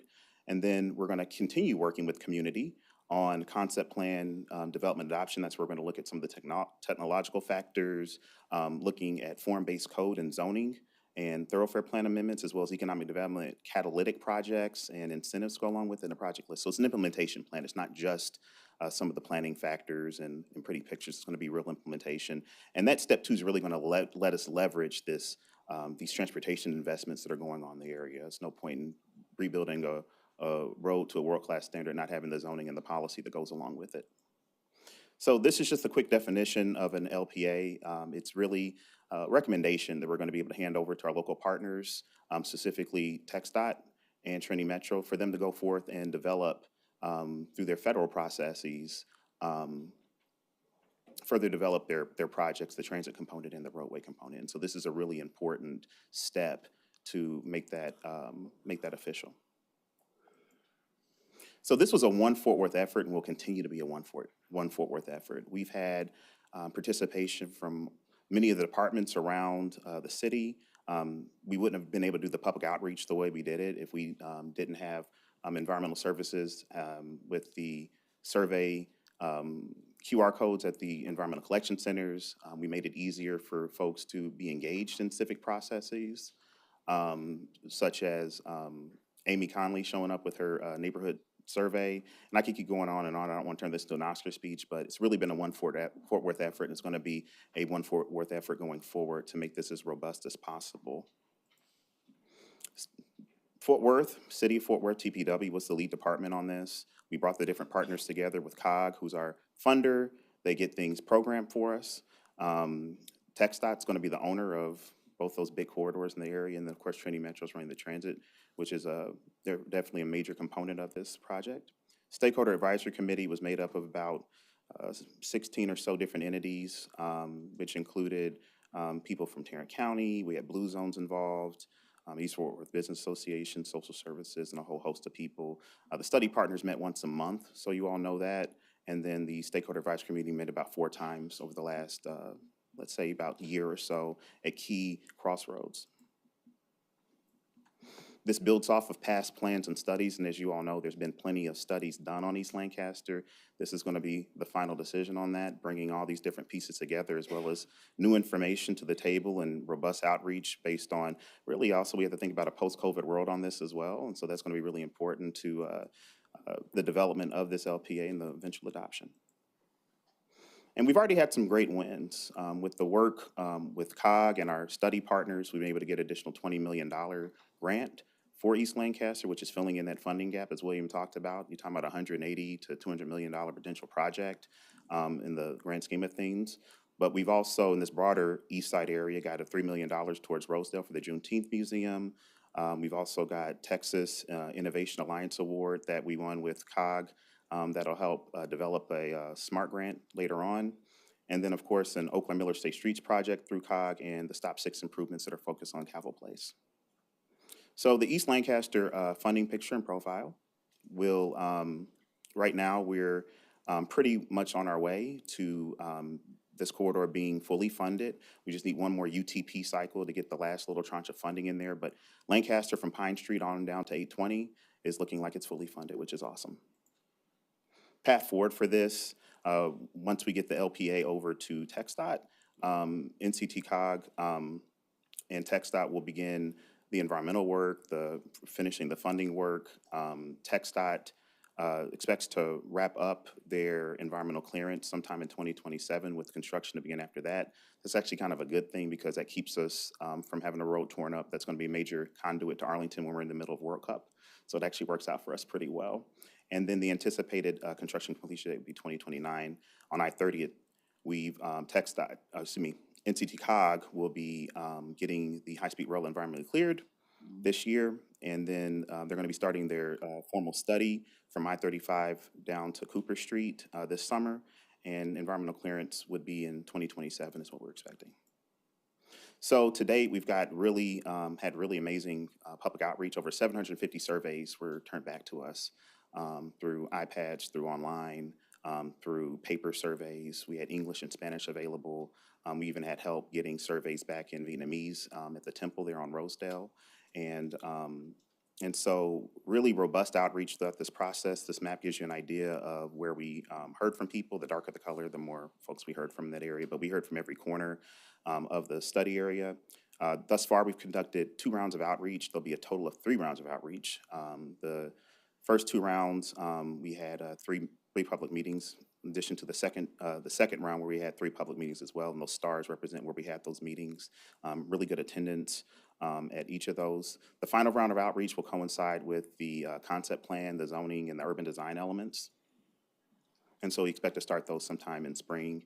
And we've done multiple small presentations and conversations with different groups and individuals. So some of the things we heard in the first round of outreach is that people want safe, convenient, comfortable transportation. They want destinations to be able to get to, because we're talking about walkability and we're talking about transit and other things, then it's going to be incredibly important for us to also have that economic development component along with it. They want more direct service if they're going to use transit. So part of this study actually gets to how to create more regional connectivity and people can get to more of the destinations around the Metroplex, not just here in Fort Worth, by creating some better connectivity. Frequency is important. Safety and walkability are important, as well as just general affordability and reliability. Round 2, we got a lot of comments in as well through the public outreach round, and then just having a public comment card available online. And so traffic calming was important, pedestrian safety was important, and also this part of East Lancaster is on our high entry network. So we want to make sure that we heard from the public and they validated that safety was a major issue. So I'm going to go ahead and just go through this, and let's go ahead and get right into the alternatives. So let's go ahead and discuss the transit LPA for Route 89. Universal elements of this are going to be essentially world-class. When we're thinking about transit, and we're using the term premium transit amenities, we're talking about features that could include, platforms that are a bit longer so we can increase the capacity and run more service along the corridor, level boarding, so that's kind of metro-like type of service and service quality and experience. So think about if you're in a wheelchair, if you're or you need to walk upstairs, you can easily just hop right on. Off-board fare collection, which is important for streamlined operations. My favorite thing on here is the air-conditioned stations, potentially at key spots, and using really technology to help create a more reliable corridor. So we looked at 2 different alternatives for the Route 89. As you know, it goes from downtown on to Hanley. And so the thesis was, well, let's look to see where people are going in the study area. So one of the biggest destinations was going to be right there at East Chase at I-30. That also allows for us to connect to a future high-intensity transit line that'll be running through from downtown Fort Worth to downtown Dallas. And so we looked at 2 different routes to extend this line from Hanley. We looked at a Hanley-Etterville route that is the green line that you see, the green route's what we call it. And then we had a red route that ran down East Lancaster and then up to Dottie Lynn to East Chase. So the LPA that we're recommending for this one is the red route because it's actually allowed for a faster travel time. It was less disruptive and easier to construct. There's also more available right-of-way and more development potential. So that'll be part of the resolution on the 23rd. So we looked at several modes, which we have to kind of think about what type of vehicle we're using. We looked at everything from rail to other types of bus modes. And we ended up with an LPA for what we're calling tech-based rapid transit, which goes back to that premium transit service. We're looking for a higher quality ridership experience, looking at just general better reliability, really good frequency based on the LPA. And then we're also looking at different operational features using technology to ensure that not only that transit can get through the corridor quicker, but also emergency services. And then a whole suite of station enhancements will be part of that next phase. So let's go ahead and talk about roadways real quick. Universal assumptions, we are talking about technology on all the roadway elements that we looked at. We're looking at accommodating all modes, increasing safety. Of course, technology is a big part of what we want to look at. And I believe in the long-range plan that this corridor is called the Lancaster Technology Corridor. And so you can expect to see that right now we're working with COG on a similar project on Rosedale to add fiber vaulting to that area. And you could expect future state facilities to have that as well. Started off 158 alternatives for this and ended up with one. So for East Lancaster, from Riverside to Main Street to Riverside, it's not a lot you can do with that one because it's pretty right-of-way constrained, but we're looking at some enhancements, maintaining that 4-lane cross-section based on the traffic counts or whatnot that works, but as part of any sort of new rebuild, this is what we would consider. And then really looking at East Lancaster going further out from Riverside over to Dottie Lynn, we're looking at, this is just a general cross-section. There's different places where it's going to get narrower, but a general 6-lane cross-section with managed technology uses along it. Access management is going to be incredibly important as part of this. We have to do something about the driveways and different median cuts along the corridor because in our analysis, we found that with this rebuild, if we do this access management appropriately, we're looking at 31% reduction in crashes. And then let me hop on to I-30 corridor with Brentwood Stair and Bridge Street. We have two-way roadways along that corridor. And so our LPA that we're recommending you all is to either maintain those as 4 lanes, or if the modeling and eventual data, or if the modeling shows that we can, with additional capacity on 30, that a lot of the trips will be accommodated now in that regional facility, we may be able to go down to 2 lanes. But maintaining the two-way connectivity is super important to the community because it just allows for better circulation.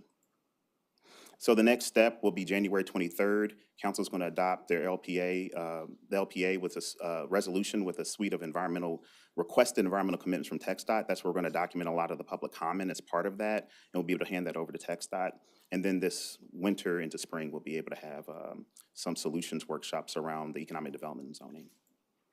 And so that's the long and short of it. Any questions for Kelly? No? Michael?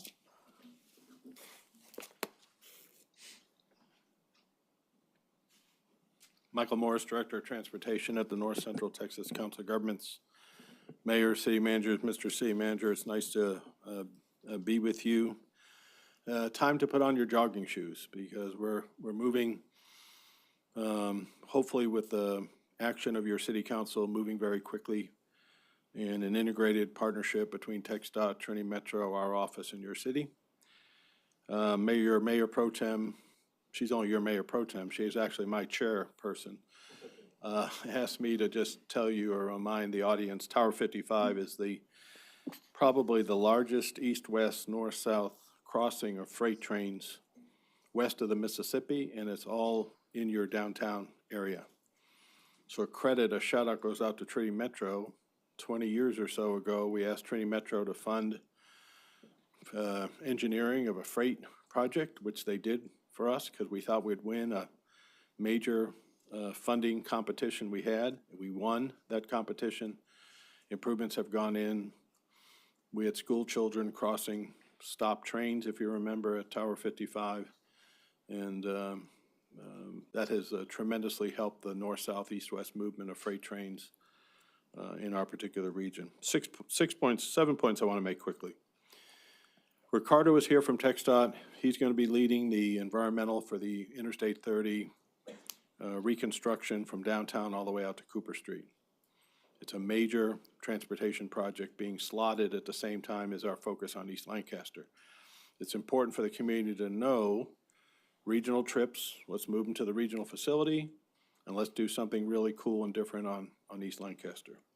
Second point, we're entering high-speed rail environmental any day between downtown Fort Worth and downtown Dallas with a station in Arlington.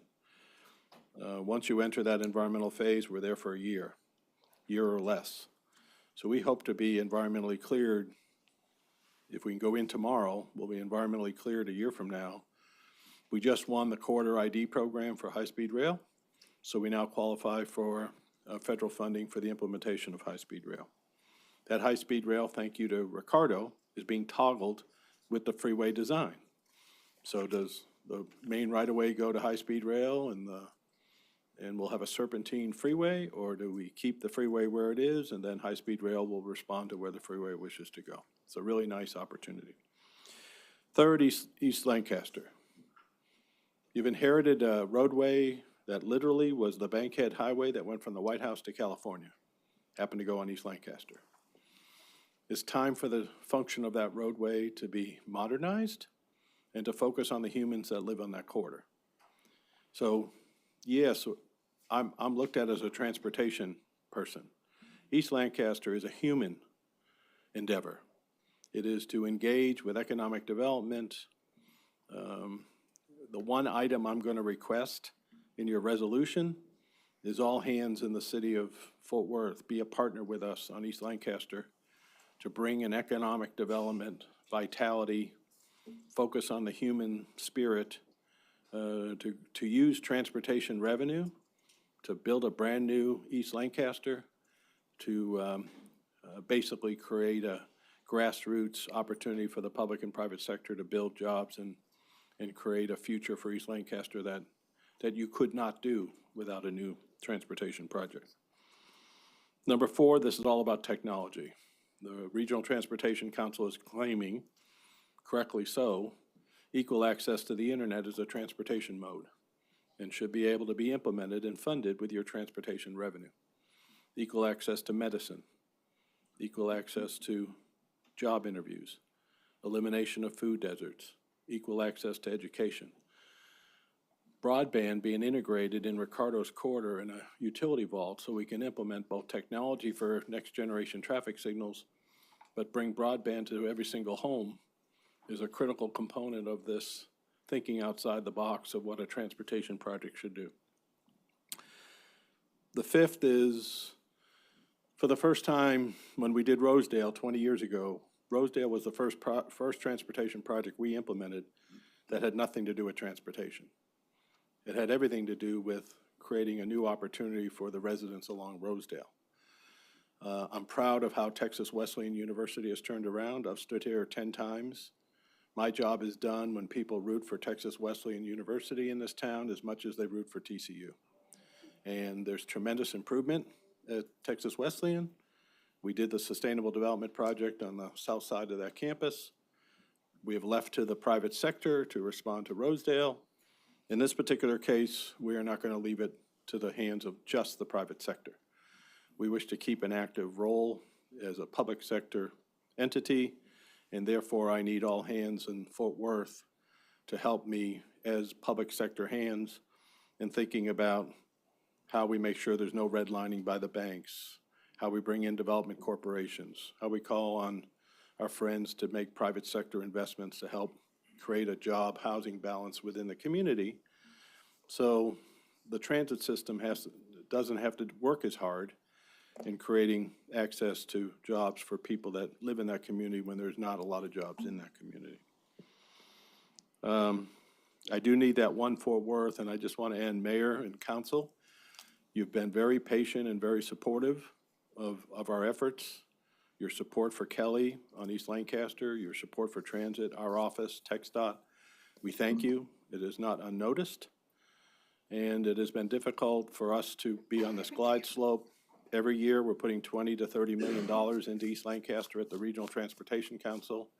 We are meeting Ricardo's environmental schedule, as Kelly told you, to be fully funded by the time we go to construction.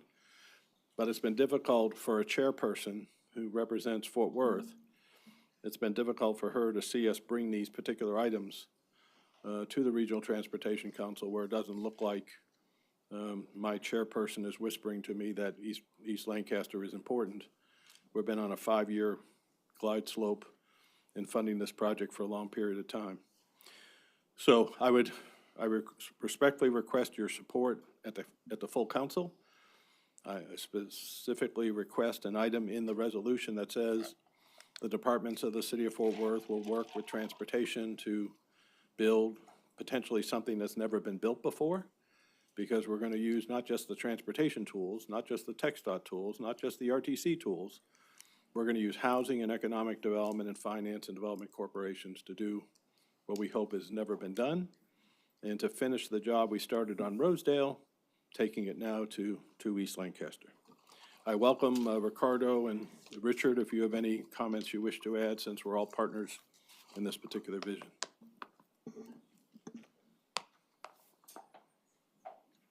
And I'll take any questions. So Mayor, Council, Ricardo Gonzalez with Texas Department of Transportation. I'm the Director of Transportation Planning and Development.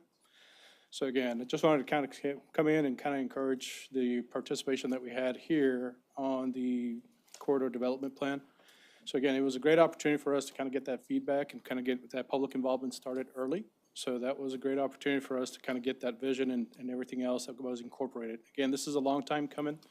NCT COG did a feasibility study on what this corridor would look like. It pretty much got a lot of confirmation through this other corridor study that you guys led here and getting a lot public involvement started for us.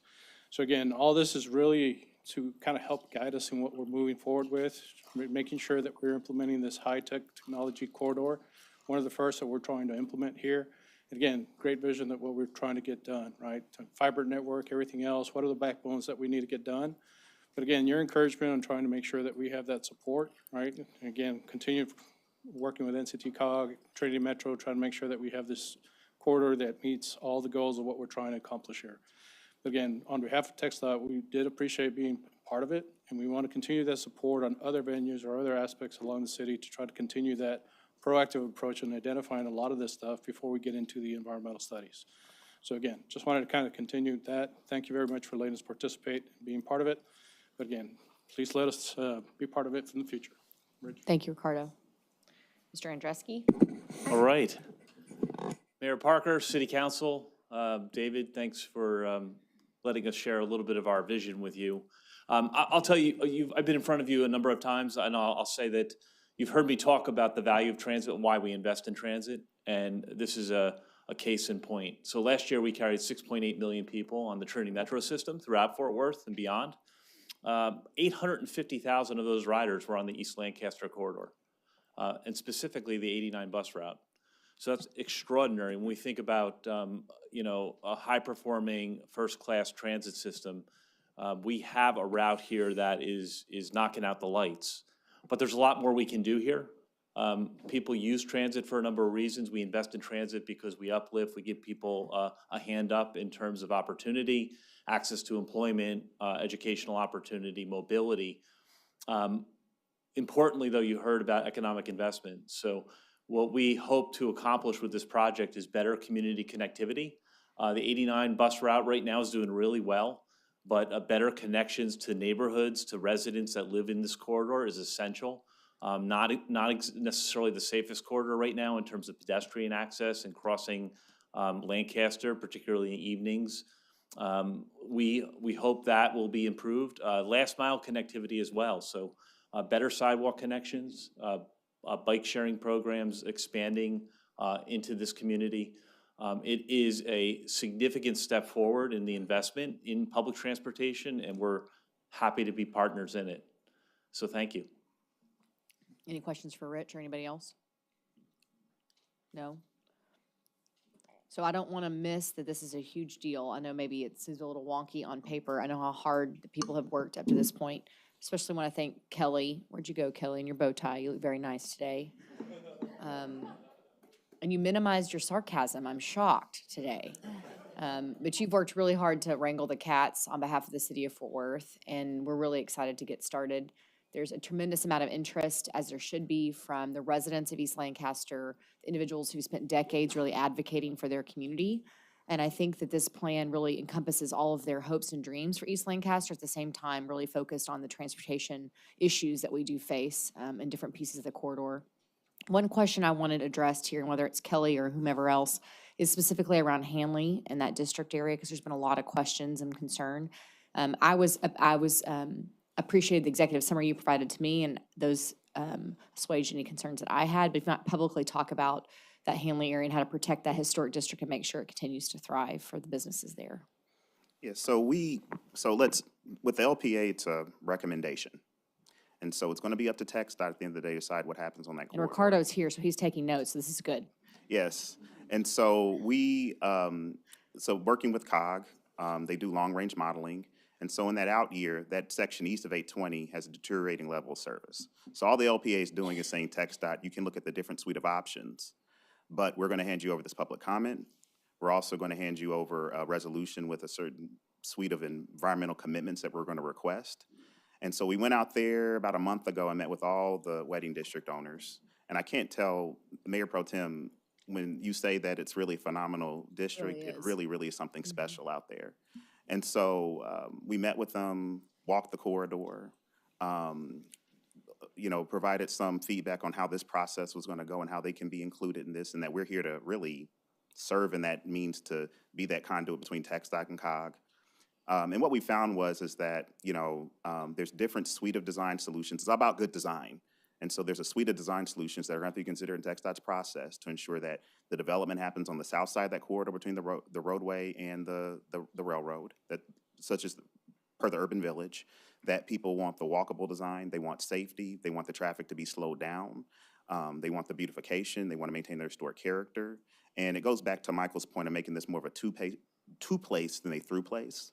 And so we want to be able to accommodate that regional connectivity on Lancaster, but we also want to make sure that we're respectful of the community. And so we went out there, did some additional due diligence to talk to the community, inform them about the process, had a really nice focus group with them. And so we hopefully were able to provide some insight into that. But at the end of the day, it's going to be up to TxDOT, and we're giving them a whole lot of sideboards to go forward with their design as they go forward to meet the need for the future.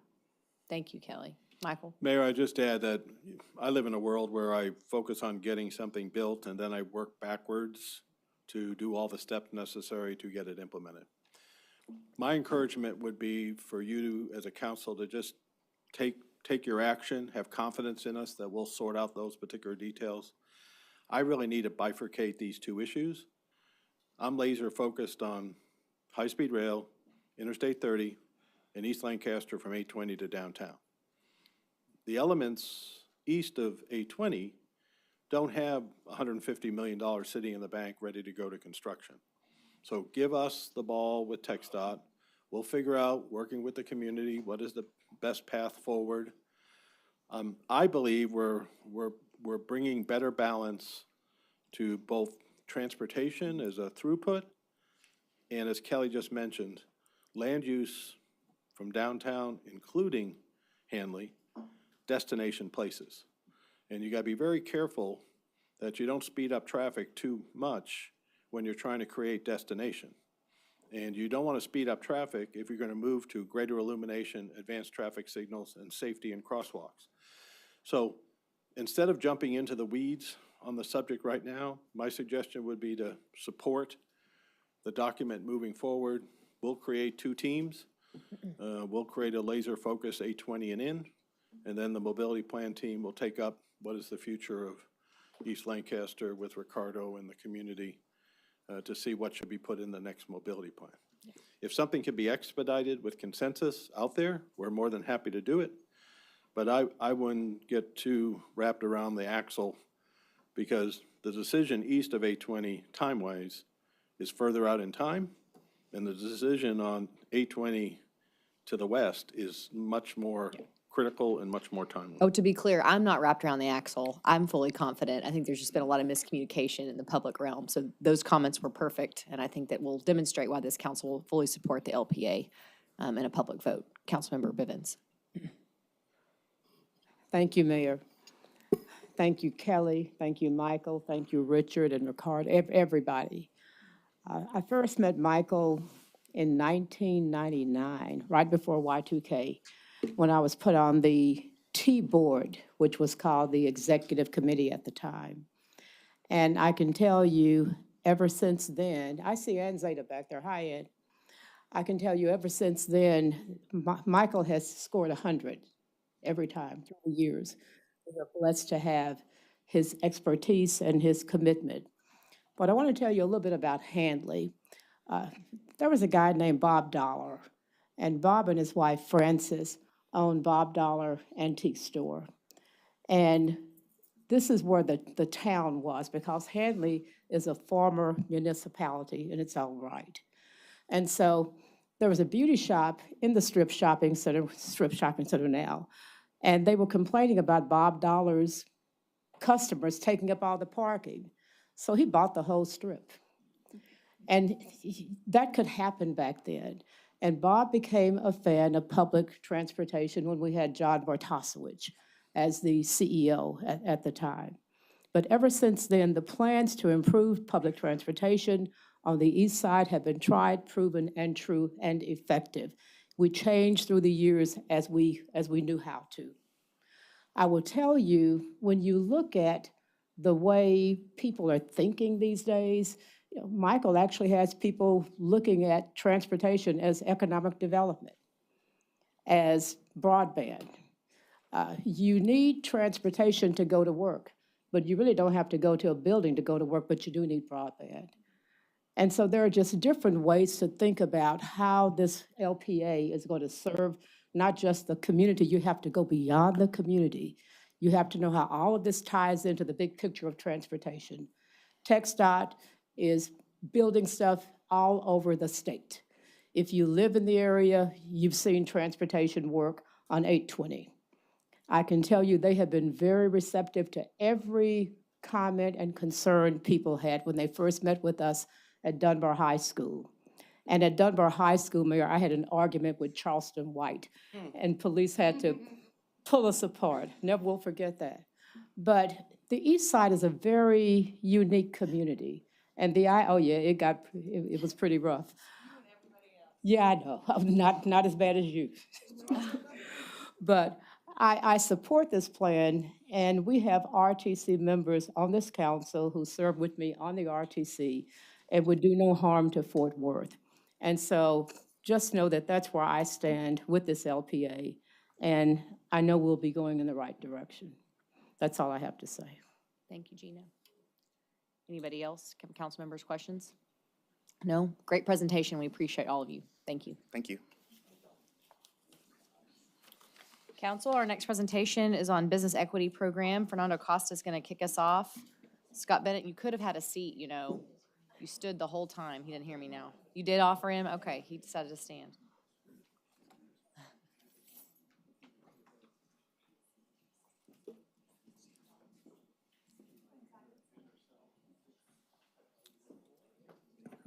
Thanks, Rich. Thank you, Mayor. Good afternoon, Council. This week, as we approach our annual observance of the MLK holiday, we'll be hearing much discussion about the progress our country has made in providing all Americans with equal opportunities. And we'll be hearing much discussion about the work that remains to be done. And I think all this discussion serves as a good backdrop to talk this afternoon about the city's business equity program.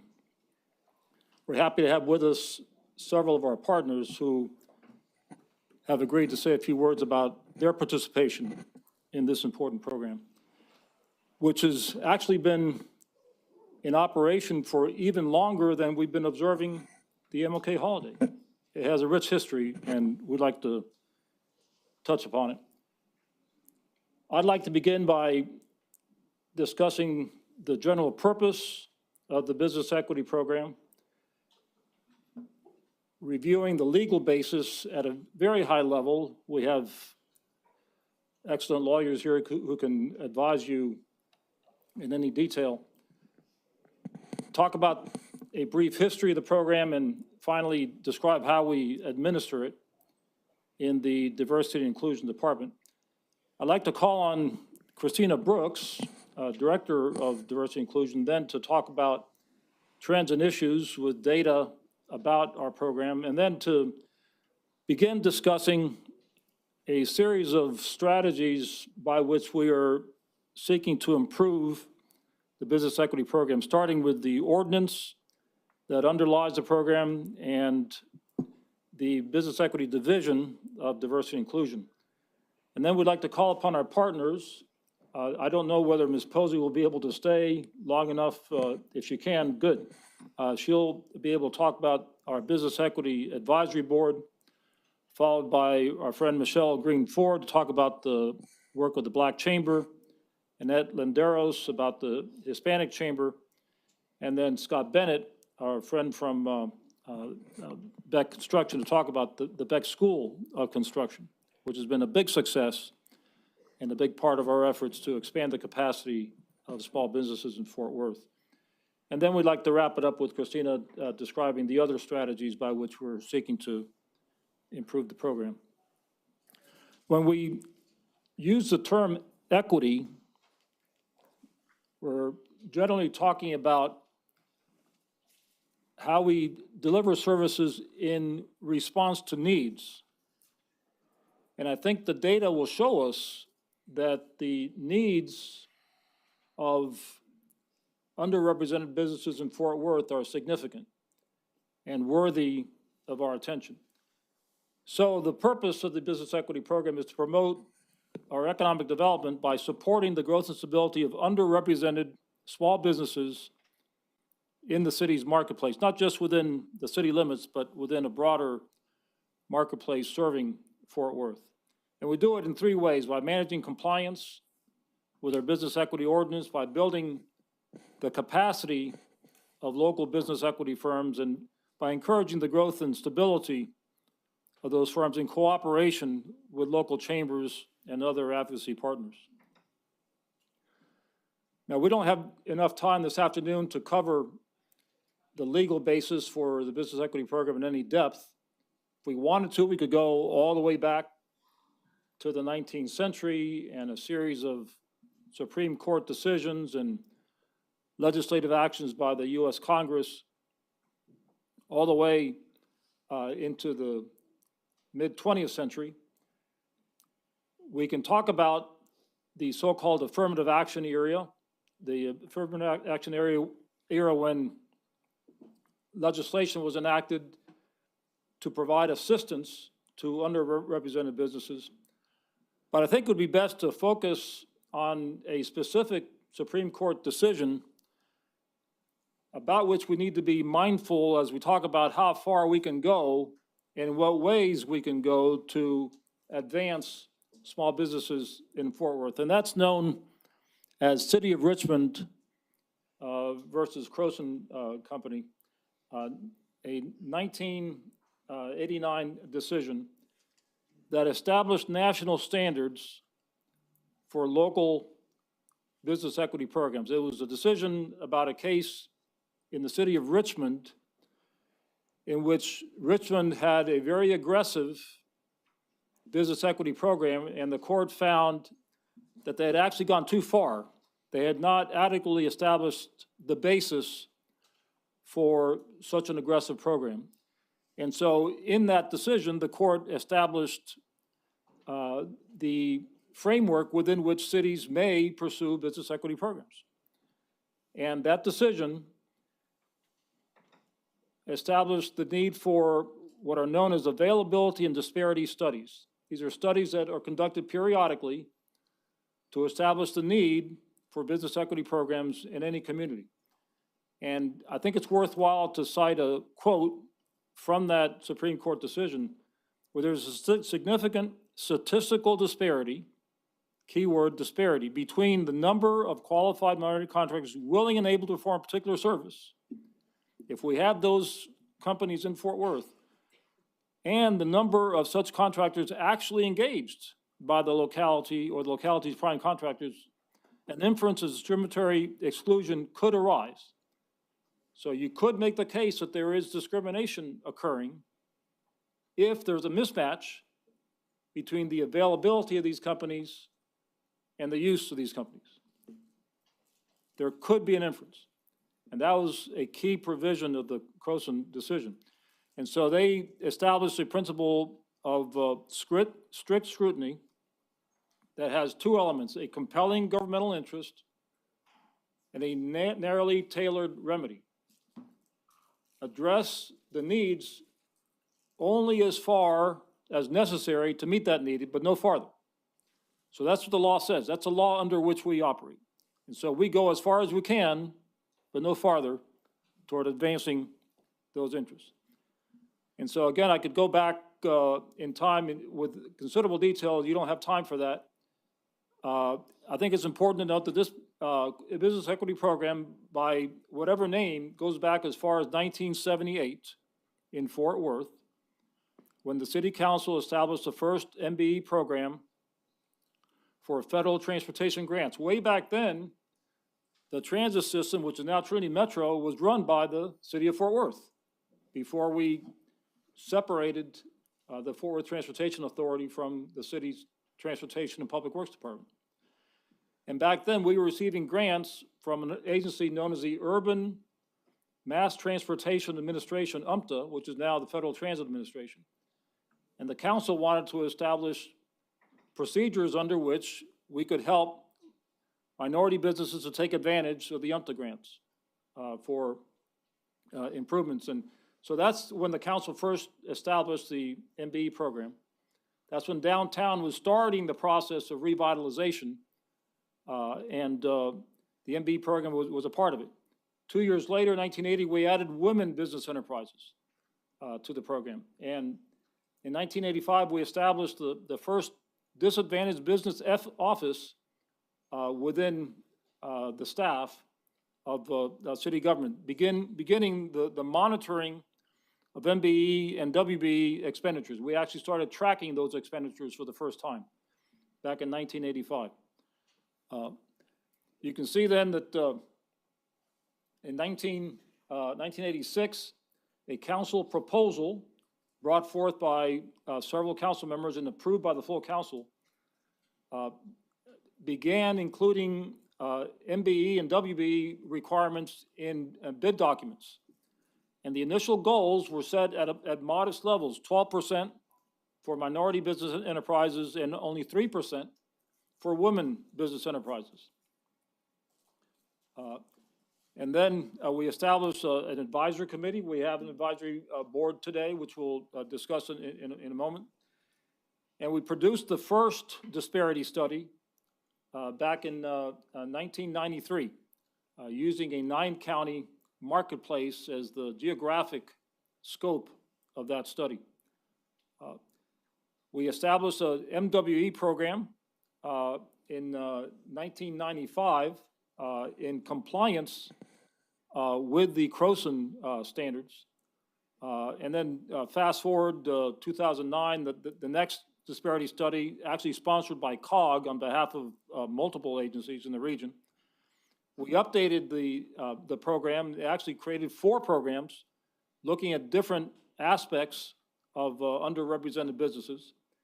Our most recent disparity study was just 4 years ago, less than 4 years ago in 2020, using a 6-county marketplace. And that most recent study was the basis upon which we moved from 4 programs to just 1 in 2021. It's the program that we currently operate with a goal of 25% for all city contracts of $100,000 or more, including minority and women business enterprises. The history is much more nuanced, of course, but that's a brief overview. Suffice it to say that this program has a long background in Fort Worth. And as I say, it's administered by the Diversity Inclusion Department. This is a department that the city manager recommended that the council establish in the wake of the task force on race and culture.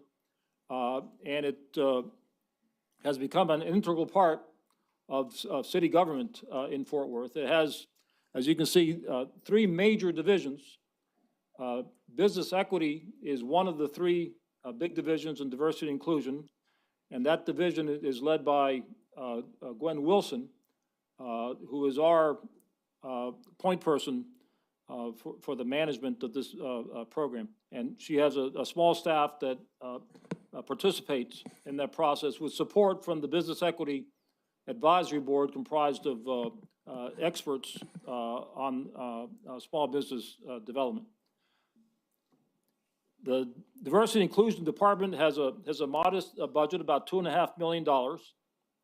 About $1 million is dedicated to administration, which includes contracts of $126,000 each with the Black Chamber and the Hispanic Chamber. So a total of about $250,000 for the chambers to help us in expanding the capacity of small businesses across the community. The Business Equity Division itself has a budget of just under $700,000. So the total associated with the Business Equity Program is just under $950,000, under $1 million. And when you see what we're actually doing with that modest investment, I think you'll be impressed with the work being performed by our staff in cooperation with our partners. If you were to look at other big cities in Texas, it's hard to draw an apples-to-apples comparison because different cities do different things in different ways. But I think it's fair to say that we're getting more bang for the buck in Fort Worth than any other city in Texas with respect to business equity. I'd like to call forward the person who's making most of that success possible, and that's Ms. Christina Brooks. Christina?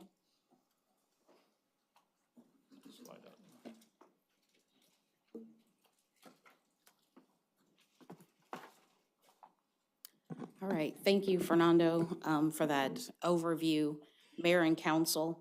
I want to take you through some information and some data, some numbers that will help provide context to the work that's being done in the Business Equity Division, and specifically with the Business Equity program itself.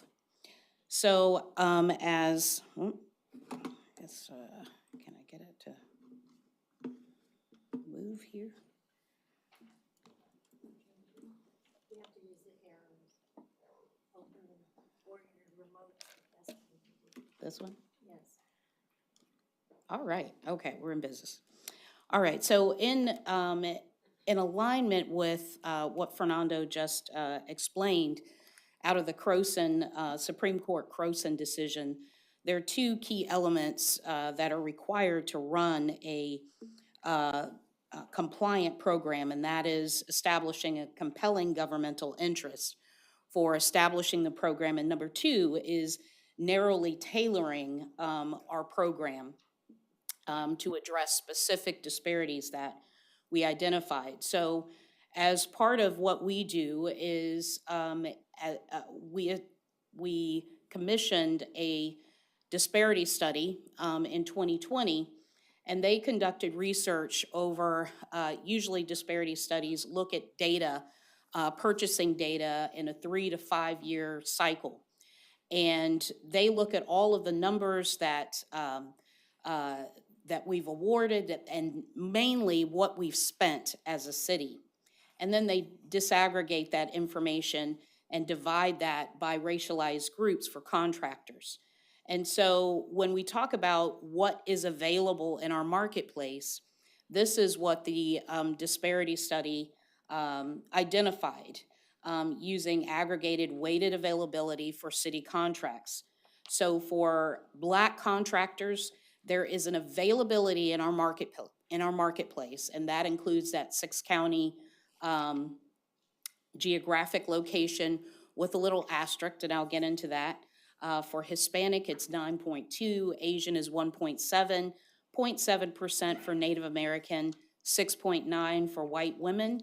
And then as an aggregate of all of those previous categories, that MWBE, there is a 25.4% availability.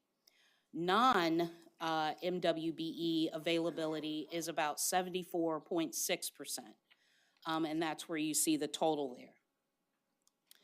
So in measuring, doing this algorithm that measures the availability, what are the contractors that are available to do work that the city needs done in the marketplace against how we use those contractors.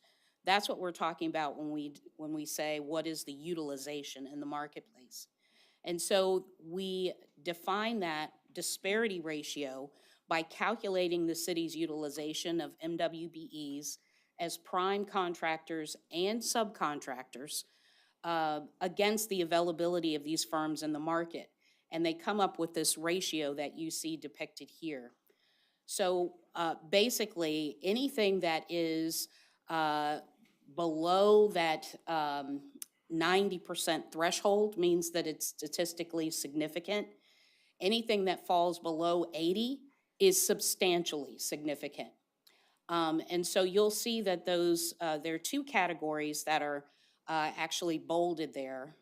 For Black contractors, that disparity ratio is 36.2%, and Native American is 53.8.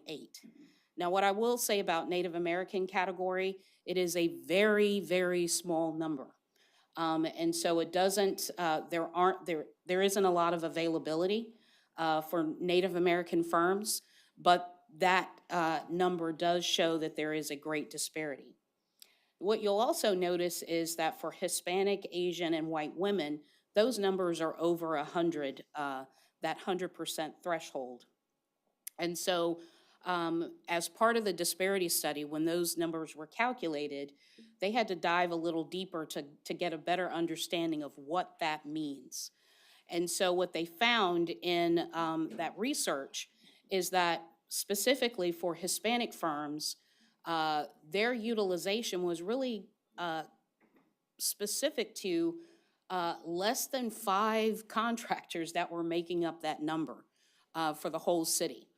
And so that's why it was recommended in the disparity study that in order for us to have a more inclusive ecosystem, that they still be included because those were really 1 or 2 offs that we were talking about there.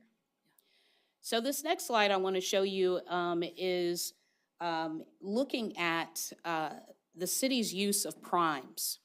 So in a previous presentation in IR, you were able to see kind of the breakdown of subcontracting. But what we wanted to identify, because of the changes that we made in the ordinance, what was happening in the city prior to those changes? How are we doing with prime contractors before we had this disparity study? So you'll see that top line there, that gray line is indicative of the Hispanic contractors. And in 2019, before we could actually count their participation as a prime, they were hovering about 4.86%. And then the year of the study dropped down to 2.9, and then 2.83 after the changes. And then you'll see after those changes, what I want to draw your attention to is the steady increase of the other categories after the changes were made. So one piece of feedback that we received from, as part of the disparity study, they do qualitative interviews with our contractors that are here in our marketplace. And you would expect, in seeing those numbers, especially for our Hispanic contractors, that they wouldn't have been many complaints. That was not the case. They were probably some of the most vocal outside of our African American contractors about making sure that they had an opportunity to participate in contracts. Because like I said, that number was really made up of less than 5 businesses here. Really, it's probably about 3 that were making up that number. And the other contractors didn't feel like they were getting an opportunity, especially to bid as a prime, right? And so there's a big difference to coming in to a city contract as a prime contractor, where the majority of the money is, and coming in as a sub, which means you're only getting a very small portion of the pie. And so you see here a 5-year trend, and you'll notice kind of an upward trend here, starting in the 2018-2019 fiscal year, the 2019 fiscal year. And then what you're starting to see is that gray area, again, is Hispanic. But what you start to see is the growth of the other racialized categories in the continuing years, starting in 2020, 2021, 2022, and 2023. So how did that happen? Here are just a few of the improvement strategies that we've implemented since the business equity division in our department has been in place. So number 1, we actually, again, we changed the ordinance and language in the ordinance, and I'll get into that in a minute. We reorganized and looked at different roles and responsibilities for the staff within the Business Equity Division. We expanded and enhanced our partnerships. We continued our relationship with the Beck Group and the School of Construction. And then we've added CDFI Friendly Fort Worth. We've added some informative tools, the Department Utilization Dashboard, Online Major Project Dashboard, the Vendor Scorecard, and a waiver list. So getting into the changes in the ordinance. This was probably a key change, in my opinion, where we really started to see a sea change. Under the old ordinance, business firms, business equity firms, could only be a part of the program, could only be counted as a part of the program for contracts under $100,000 or $150,000 for construction. And so if you're familiar with the kinds of contracts that the city engages in, those are usually multi-million-dollar contracts. And so if you're only talking about those small numbers, you're not going to see a massive shift in progress. And most likely why we were only seeing, specifically for African American, we never broke the 1% participation or utilization threshold for over 25 years under that language. With the new language that was effective based on council approval in 2021 was that business equity firms were eligible for participation for all city-funded contracts over $100,000, giving them access to some of the large dollar contracts. Another aspect of kind of our marketplace and refining that is understanding that in addition to those initial counties that were included, Tarrant, Dallas, Johnson, Denton, Parker, Wise, we also added a caveat because of what we were seeing.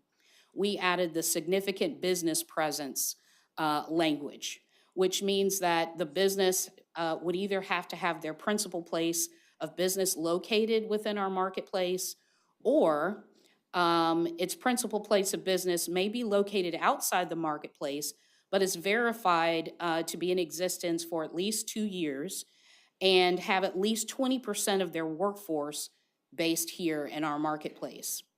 Or they could do cumulative business receipts greater than $1 million for work done in our marketplace since 2013.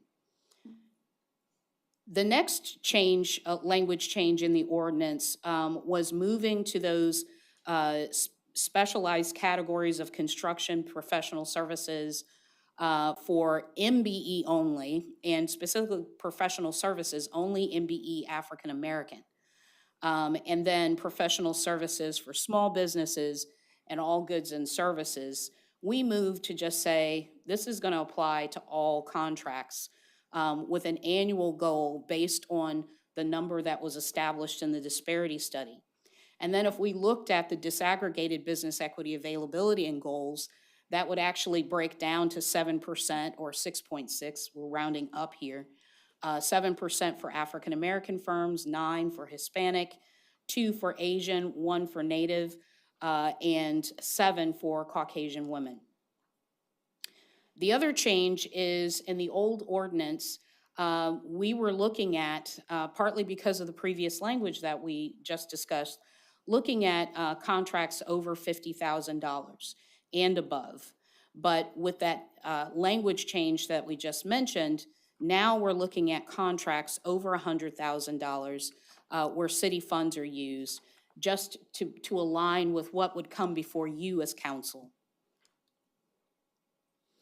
And then I've already mentioned that we included self-performance in the new ordinance for all prime and subcontracting awards, that they would get credit for that. So now the difference in the changes that were made strategically in the business equity division. So originally the Office of Business Diversity was housed in our Economic Development Department. They were responsible for strategic partnerships with the chambers, as well as establishing the relationship with the Beck Group.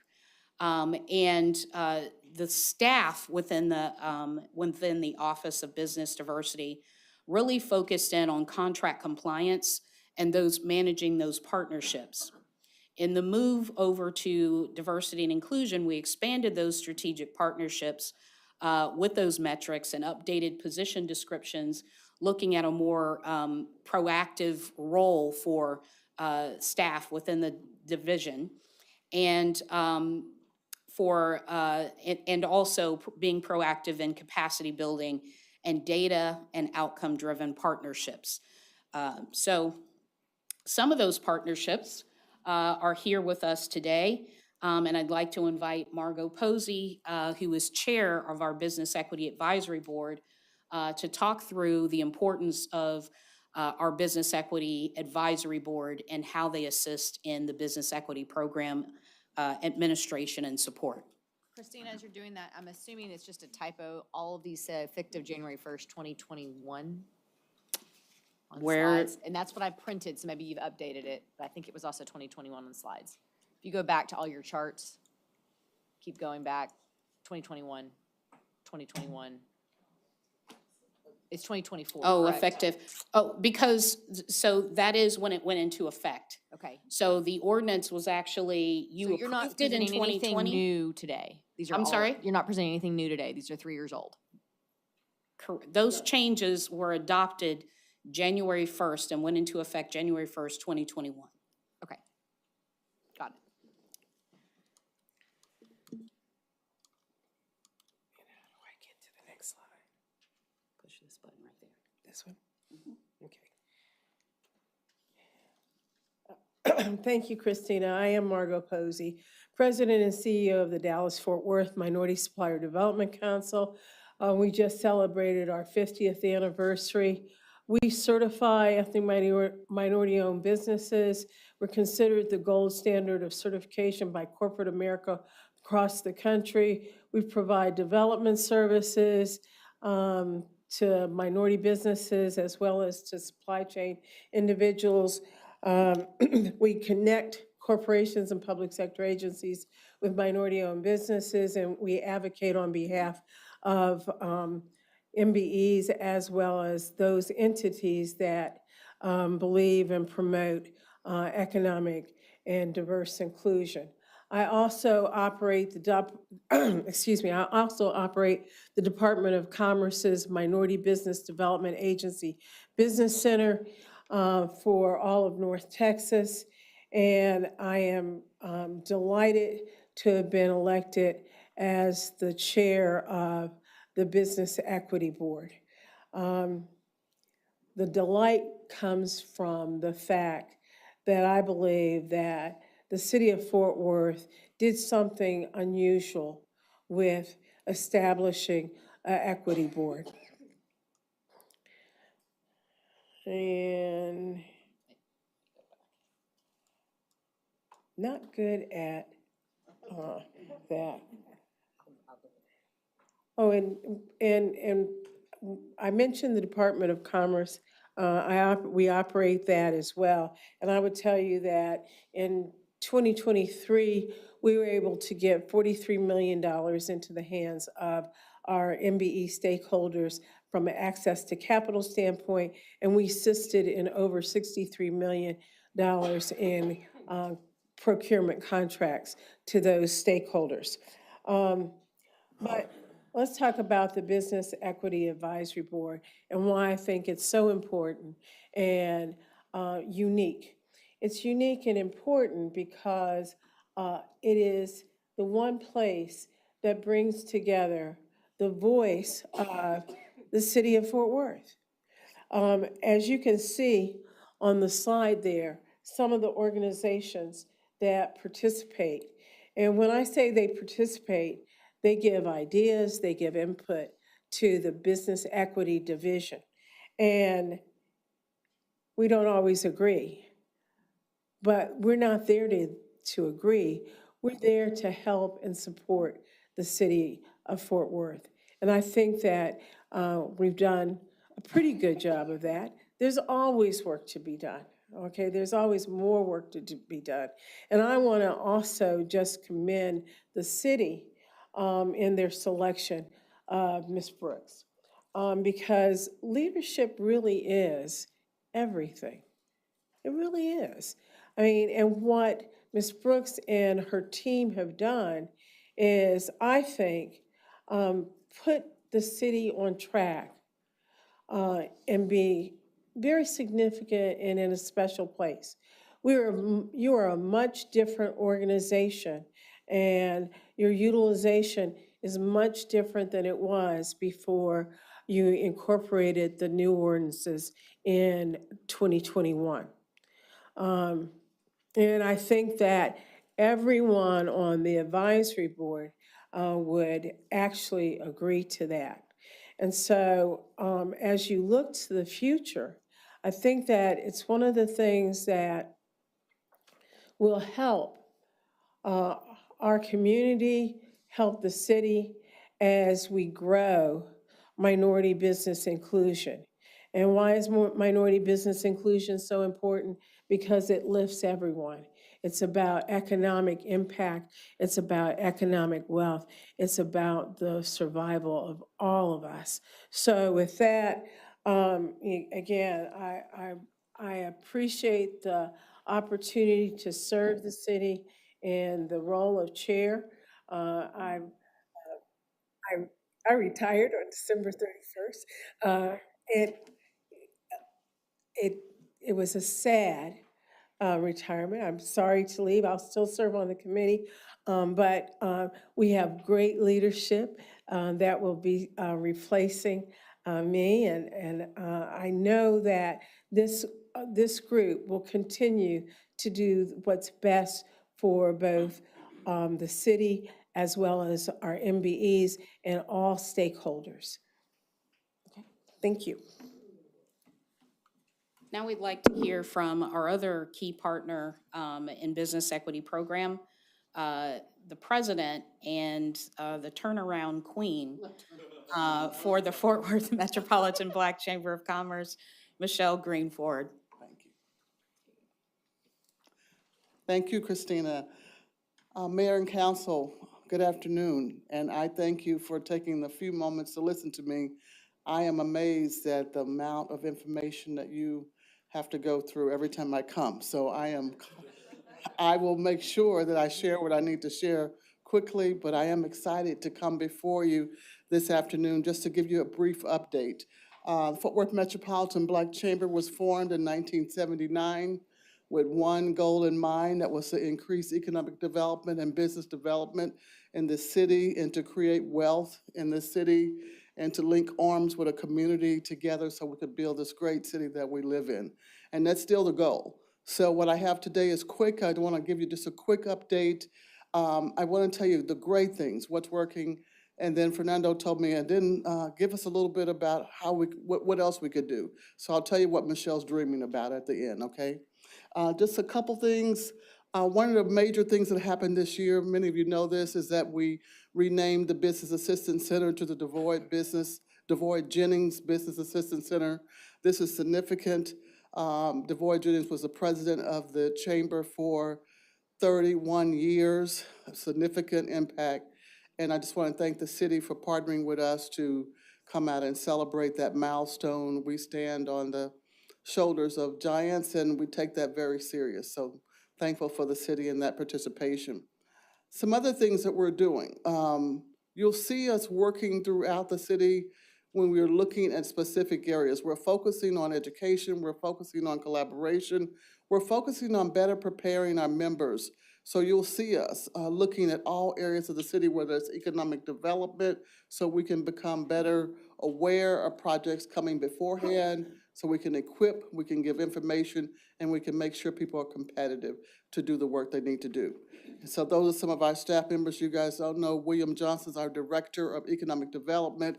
The other William is waving. We often get the mix up. They're both incredible people, but William Johnson spent lots of time here with the city of Fort Worth and knows a lot about the city. Cheryl Jones, also 17 years with Business Equity, is now working strategically with us as well. One of the things we just finished is our first pitch masterclass. These are the winners. These are the participants and the winners. It's a partnership with Prosperity Bank. And I bring up this picture because I think it's one of the keys of things we're dreaming about. It was a comprehensive program where our banking partner, Prosperity Bank, locked arms with us, and we did a education series. It was held in Councilman Williams' district in Como, and I will tell you that this particular program is handled throughout the state of Texas. They said they had a class in Houston the week before, and they said by far the pitch competition winners here, all of them were better than the people that were in the competition in Houston. Can I just say that? A little Fort Worth bragging rights. So again, what are we doing? Education, collaboration, access to capital. What the participants put into this was their time, their efforts, their learning, what the bank put into it. If they finished the 6-week course, there was a matching. If they saved $500, the bank put in $500 for them. So those types of comprehensive programs. There were some other incentives, the first, second, and third. But most of all, there was an ecosystem working in collaboration with our mentorships.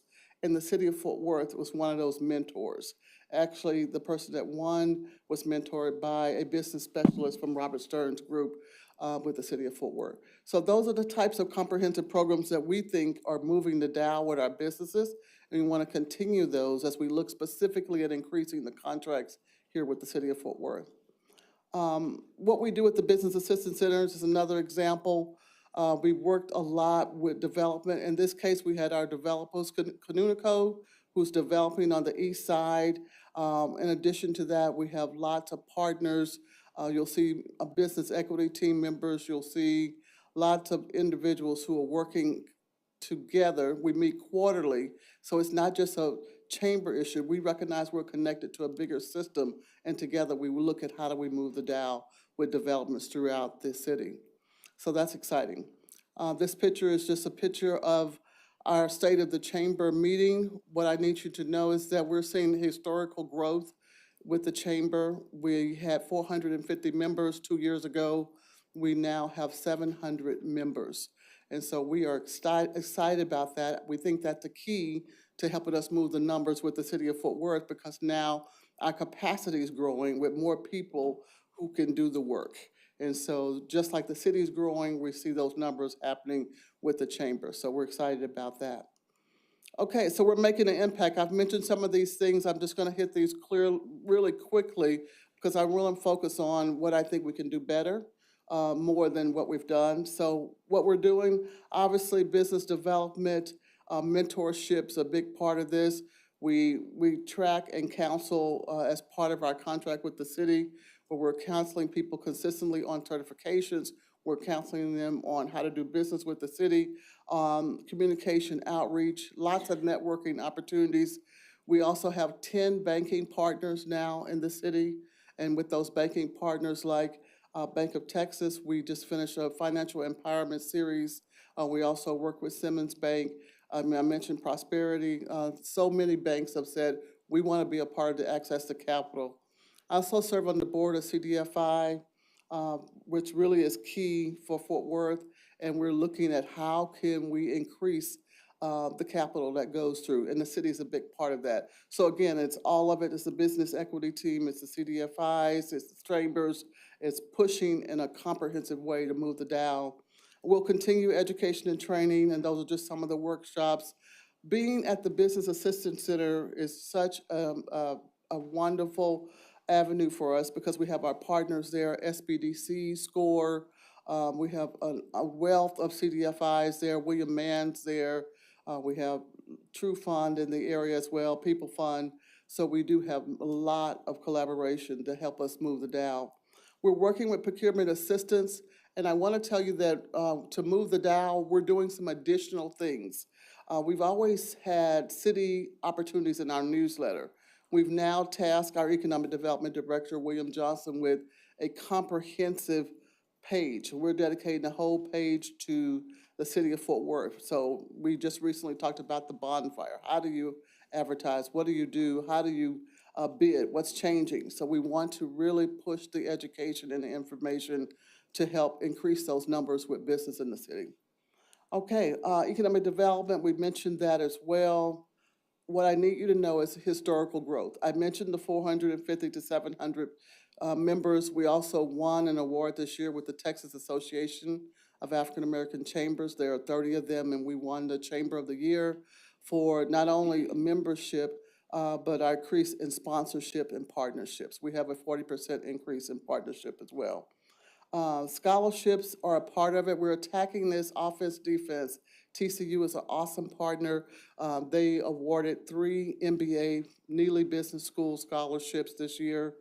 And we worked with them to identify candidates for that. And also our partnership with Texas Wesleyan is for a $25,000 endowment in the name of D. Jennings that was established. So we're working with our universities to build up the next generation of business owners as well. Okay, Path Forward Leadership Development Program has been going for more than 10 years. We just graduated another class. We're raising up leaders who know how to go into workforce development and how to go into do work here at the city. And we graduated, I mentioned our first class with Prosperity Bank. So that's a great news, okay? But I'm always gonna tell you the whole story. So what do we need to do? And I want you to know as a chamber, we take this very seriously and we take the ownership of what needs to happen very serious ourselves.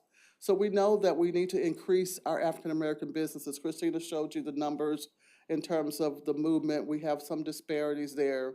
We know that we have to have a more comprehensive approach. We have as a chamber and as a city looking at how do we move the dial. We've been doing great things, and I want to tell you that the city is a wonderful partner. As a matter of fact, we awarded an award for our Partner of the Year to the city of Fort Worth at our last year's annual luncheon for that reason. But we're looking at how do we work differently, better, smarter in this new year to move this dial more. So what we need to do is focus on our prime and our subcontractors, increasing those. We saw a change in our numbers when we had major primes that was doing a major project with the city. But as soon as that project was over, we saw a huge decline. And what that tells us is that we need greater capacity in that prime level as well as the sub level. And so we're focused on that this year. And we don't want to have a situation where one contract or one issue can put us into a situation where those numbers are not where they need to be. So some of the solutions, what's Michelle dreaming about? Implementing more intentional focus on our African-American business participation. We're gonna focus on that. That is the reason the chamber exists, to focus on that. But to do that, how do you do it? Create a business development program to increase the competitiveness of the African-American businesses. We do not want businesses in roles where they're not competitive. That's the last thing we want. So how do we increase that competitiveness? We think the things that we did with Prosperity Bank is one of those examples. There's some real key comprehensive education to level up to make sure people are ready. We think the focus, real detailed focus on how do you bid with the city, finding out why people are not being awarded contracts. Is it they're not bidding? Is it the bid is not appropriate? Is it that we don't understand what skill level is needed? Are there barriers in the bidding process? And I mentioned that as well. So we want to go a deep dive and work with Gwen, thank you, Gwen Wilson and Christina Brooks for the partnership to say, how do we do that better this year? So you're gonna see us really focus. We just begun, and those numbers are not gonna be a problem. I think you're gonna see us in the years to come exceed those in great measure. But that's where we are today, and I wanna thank you for giving me an opportunity just to share a little bit and let you know what's happening now and what we need to do differently. Thank you.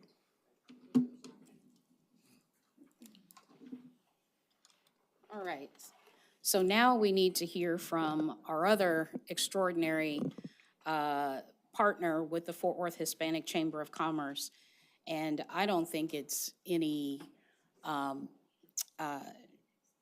don't think it's a coincidence that both of these chambers are led by amazing women. So Annette. Thank you, everyone.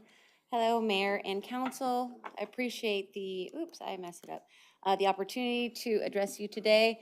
Our chamber does a variety of different activities, some of which you all participate and enjoy, and thank you for that. Today I'm going to talk to you specifically about the work that we do in the MWBE realm. As mentioned, we are contracted with the city, so we are partners with you in this, and the amount that we receive from you annually is $126,504. I think that's the same. If it is different from what you said, we have a problem. But no, so this has actually been something that has been in existence for a long time. When I took over this role, I met with all of our key stakeholders, from Mayor Price to even predecessors like Rosa Navahar, and I asked them all very just frankly, if there's one thing that you think I really need to focus on, or one thing that you would put a lot of my time behind, what would it be? And I'll say that both Mayor Price and, my predecessor, Rosa Navahar, said specifically this, helping the city make sure that we're doing our best by minority-owned businesses. And both of them said there is this rhetoric that there's just not enough businesses to do the work, and they're not qualified to do the work, and we all know that that's not true. So what can we do to do that? And so 4.5 years ago, we put our heads down, and what we did is started to focus on performing whatever the goals were.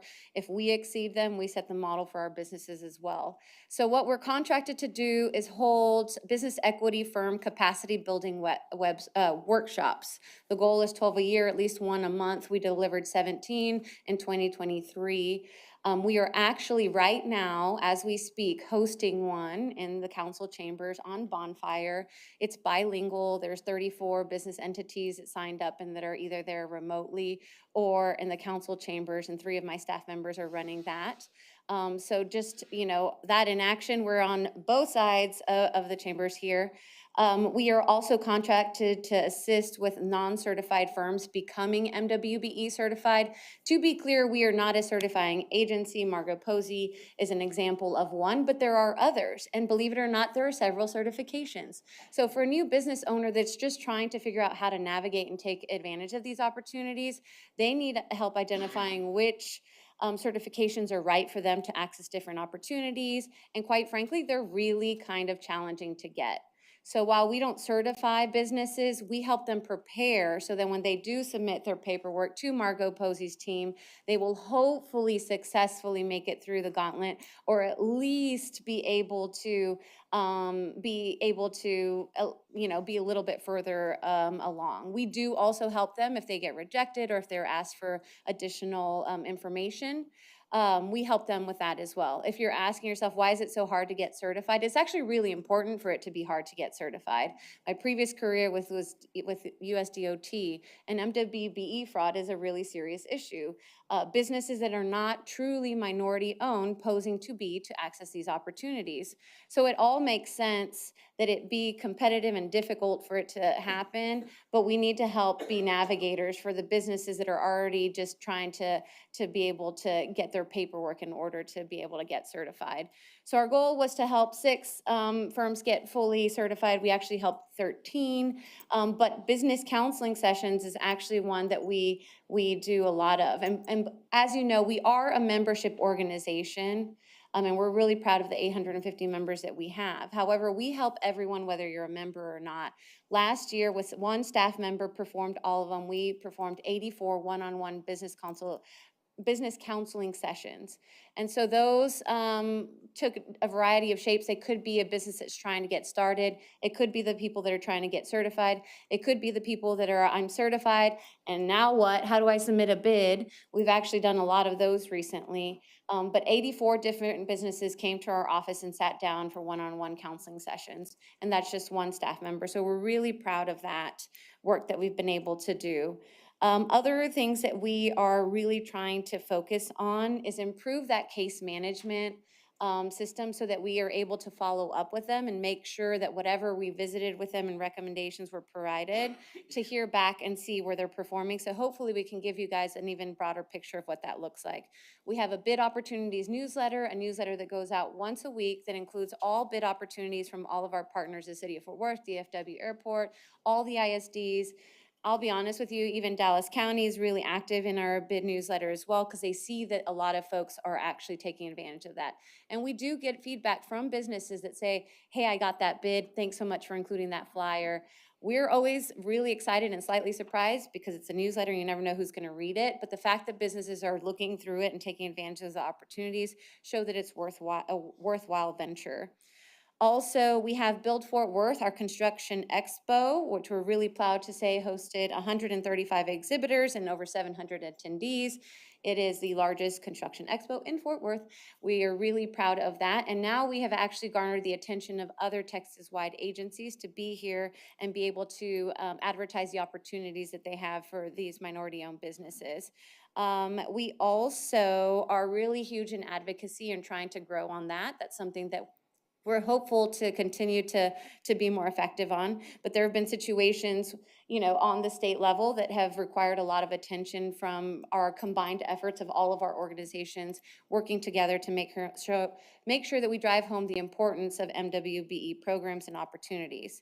For this year to come, we are expanding on all the things that we're already doing. We're partnered with the National League of Cities on an anchor procurement project that's actually partnered with us with a national consulting firm to only further hone what we're doing. We're telling them specifically what we're doing with the city of Fort Worth and trying to yield best practices on what they're seeing other folks doing across the country. And because of that, we created an entire new role. I had a list of all the people. We have traditionally been a very small team of 6. And so I have a list of dream people I'd love to hire and invent. And we have finally added one person, and he is an MWBE specialist role. And so already in the 4 weeks he's been with us, he's done 15 business consultations and 5 meet and greets with members to better understand how we can improve what we're doing. Is it working? What do we need to be doing better? He's getting all of that feedback. He is going to be fully focused on that in addition to the other staff member. So our hope is that you're going to see tremendous growth in what we're providing for your investment, and we appreciate that. And just as a simple reminder that while we continue to talk about business attraction and how important that is to attract the right businesses to our city, this is economic development that's equally as important. Growing the businesses that are already here in every neighborhood and every community of our city. So thank you so much for that. Have a great day. Thank you, Annette. Was that 5 minutes? Great job. All right. Our final partner is Mr. Scott Bennett, who has just been a stalwart of professionalism and continued friendship and partnership with us to educate as many people in our marketplace as possible about the opportunities in construction. So Beck School of Construction, Scott Bennett. Thank you, Christina.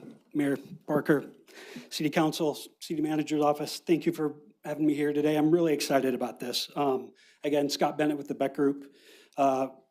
This program was born out of a partnership between the City of Fort Worth and the Beck Group in 2019 as we neared completion on Dickey's Arena, public-private partnership with the city. During that project, we realized that we could set goals around minority and small business participation, but really the work was in building local capacity, and that was not easy. And really that needed a focus on helping businesses and business owners be ready to pursue the work, but also be prepared to successfully put the work in place that they had won. A big risk for small companies. The risk to small businesses is significant, and for all of us to truly be successful, our focus needed to be on helping them succeed so they could do it again and capacity could be built. The program was developed around education, mentorship, partnership, as we built capacity in Fort Worth, but we also allowed them to develop relationships with builders like Beck, architects like Beck, and other GCs, not just focus on just one company, truly spreading it around to build capacity for Fort Worth. We're now entering our 6th year. We wrapped up our 5th year last year. We're going to be having our graduation this first of the year here. It provides comprehensive training for men and women, minority, veteran-owned small businesses, increasing their knowledge of all the aspects of the business, such as marketing, accounting, bids and proposals, scheduling, project management, supervision, safety, but also just providing opportunities for partnership and a place to go for relationships and questions that does not end on the day they graduate. So some metrics for success. Today, the program has graduated nearly 100 graduates. We have over 80 companies that have been a part of that. The city of Fort Worth has had a number of individuals that have gone through the program, which has been absolutely fantastic. Graduates of the program have been awarded more than $30 million worth of city contracts and over $100 million worth of contracts with BECs at multiple tiers. So we're making an impact. We are extremely proud of the relationship that we've had with the city of Fort Worth. Christina, Gwen, the entire team on this has been a huge success for us. In fact, we have municipalities, Gwen doesn't love this, but we have municipalities coming to us all the time wanting us to do one for them, and it's not that easy. You don't just do one for them. You got to really care. But we're not going to stop here. We're going to continue forward to expand the impact by increasing the offerings. We're looking hard at architecture too, which is not something that people know that the Beck Group does. We were just recently awarded the JPS New Main Hospital design, and so we're going to use that as an opportunity to really get out there and start to explore these opportunities with the design and consultant firms as well. So thank you very much for this continued participation. I'm very proud of it. Thank you very much. Thank you, Scott. Thank you. All right, so I'm going to quickly run through some other strategies, and it just dawned on me that last year we had a purple T-shirt that all of our staff were wearing where it says, "We work for DJ Harrell." We should actually have one made that says, "We all work for Robert Stearns," because most of the presentations today have been about supporting the work of economic development in the city of Fort Worth. And the following strategies are no different. So I want to take you through CDFI-friendly Fort Worth's impact on small businesses here in Fort Worth. There were 194 loans that have been closed to date, $34 million in new capital. As you recall, we started with about $10,000 of lending capacity with one CDC here in the city of Fort Worth, and we've grown that in about an 18-month period. 74 small business loans were issued out of that 34 million. That made up about 23% of all the loans that have gone out through CDFI-friendly Fort Worth have gone to small businesses to either maintain, expand, or provide capital investments. The other strategy is our department utilization dashboard. So we are not only tracking what's happening outside in the public sector, but and the contractors that come in to do the work for us. We're looking at each department and how each department is faring in their goals for utilization. And so based on all of the departments combined, there were about 271 contracts. And this is of those that were awarded from October 1st of 2022 to September of 2023, a little over 635 million. And our goal for all of the city departments was 16.1%. Based on the work that is being done individually within our departments and working with our business equity division, we smashed that goal. And we hit 27.1% utilization. And we are leading by example. The city leadership in each one of the departments is helping us lead by example and showing the community that we are putting our money where our mouth is. We're not just preaching this to others, but we are actually doing the work ourselves. We have an online major project dashboard. If I could zoom in, I would show you, but this is an example of what's posted on our website that actually features the future City Hall spend report. And so this is going to be kind of our norm going forward for major projects. You'll see kind of 3 columns for this particular report, and each column represents a phase of the contract. It breaks it down by the project phase progress, so how close are you to completion, in that phase. The remaining opportunities, complete with all of the bid due dates that are color-coded, content work that's being requested, and the package name, so when people go to look it up online, they know exactly what to type in, so they're not kind of just searching aimlessly. And then we also list the business equity firm utilization progress toward the goal. And we will track, and we are tracking, whether or not during the course of the execution of the project, whether we're underperforming, whether we're on track, or if we're exceeding the goal. We also look at project award amounts in this dashboard, the award amounts, not the payments to date, and we disaggregate that by racialized and gender groupings. So for this particular project that's up on our website right now, for the future City Hall project, 80.56% went to Caucasian males, 11.76 Caucasian females, 4.42 to African American males, 2.6 to Hispanic males, 0.54% to Asian males, and 0.04 for Native American males. So this is a way of making sure that we hold ourselves accountable for each one of the major projects that we have in the city. We've also established a vendor scorecard, which is strategy 8. The vendor scorecard really looks at making sure that we are managing kind of our action after report and looking at business equity goals, the utilization and good faith efforts, our payments, on-time payments or prompt payments, the communication that took place over the course of that project, the community partners that were involved, and then other non-ordinance issues that are measured in this scorecard. So this is just an example.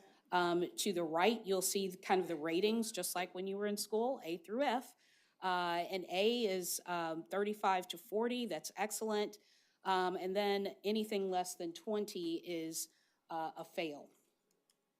And then we've also established a waivers list. This is critically important to us in understanding where are the opportunities that we don't set goals because we don't have any availability in the marketplace, and how can we work with our partners like the chambers and all of our partners on the Business Equity Advisory Board to encourage growth and development of companies in those areas where we right now don't have anyone in our marketplace that performs that activity. So these are just kind of a highlight of the ones that we have identified: milling of the roadway, joint sealing, barricades, construction signs, pipe suppliers, fuel suppliers, concrete suppliers, steel rebar. These are probably the most common that we'll have to issue a waiver for because we don't have any availability in the marketplace. And that concludes our presentation, and we are certainly available for questions. Gina. Christina, I only have one question. I first want to say thank you to everybody who participated. Good to see my old buddy Margot in Fort Worth. When you look at the small contractors, African-American contractors that you're working with or recruiting or supporting, what are the common issues or challenges you find them having? There used to be a time when the problem was not reading thoroughly, or not filling out applications thoroughly, not having access. Do you have got any idea of what's holding people back? And not just African Americans, because I know that you have diversity there, but what's the most common challenge? Yeah, there are 3 that come to mind.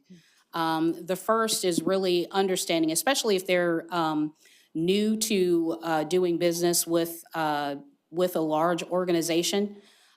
They don't always understand kind of the nuances of how to submit a bid and what goes into that and what they need to make sure that they're highlighting and getting rid of, including things that really don't have anything to do with the bid advertisement. And that's where our partners with the chambers come into play, so that they're educating them on what a competitive bid looks like. And then we've had some challenges when it comes to the interview process. if they make it through the first kind of hurdle, when they're interviewed by the panel, they don't really, sometimes they don't have a full understanding of what they need to highlight about the work that they've done that is commiserate with the work that's being requested.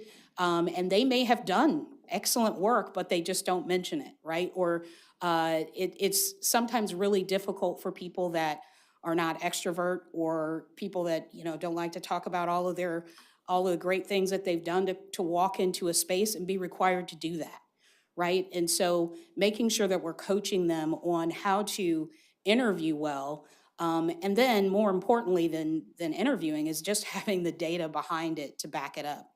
The third thing is probably being able to have the financial stability and the financial background and the financial track record to do larger projects.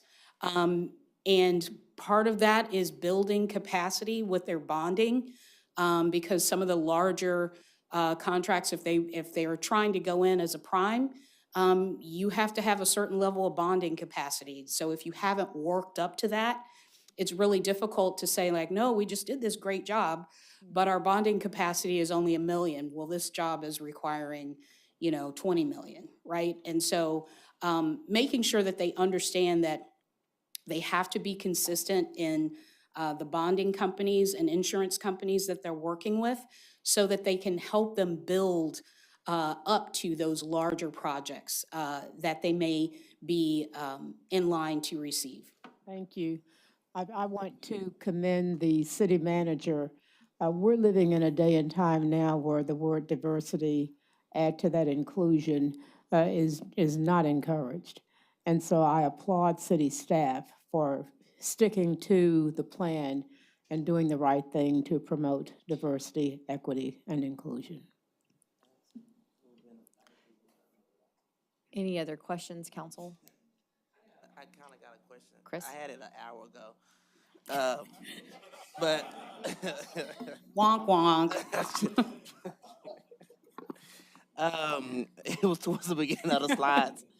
You talked about the availability of the contractors, the contracts. Is that what's in our system? Let me make sure. Yeah, go back up. Wanted to right here. So talk about availability. What does that mean? So these numbers are required for us to run the program, and they were established through extensive research in the disparity study. So it established an understanding of what is available in the marketplace for us. So this is literally what we use when we calculate on a project by project basis whether or not we can set a goal on a project. So there are a couple of criteria. This is, of course, part of the calculation, but we need to have at least 3 able and willing firms in the marketplace that do that work in order for us to even attempt to set a goal. And then once we've passed that threshold, then we look at the availability, and that's how we calculate whether or not we set a goal. And then we provide the list of potential firms that could conduct the work to the project managers. So yes, this is definitely an integral part of how we calculate whether or not we set goals. When are you doing the next study to update these numbers? Usually it's recommended that you redo disparity studies every 7 to 10 years. But seems really what long. is it can be, but especially if you are not kind of tracking availability annually. And so what has been in previous roles that I've had, and certainly something that we are doing here in Fort Worth, is we are making sure that these availability numbers are accurate today. Right? As we start to see growth in the number of firms that are moving to our marketplace, how are these numbers shifting? Are they going up or going down? Now, because this is the official number, this is what we have to use. But we can certainly be tracking on an annual basis what our availability is in all of these racialized groups and gender groups.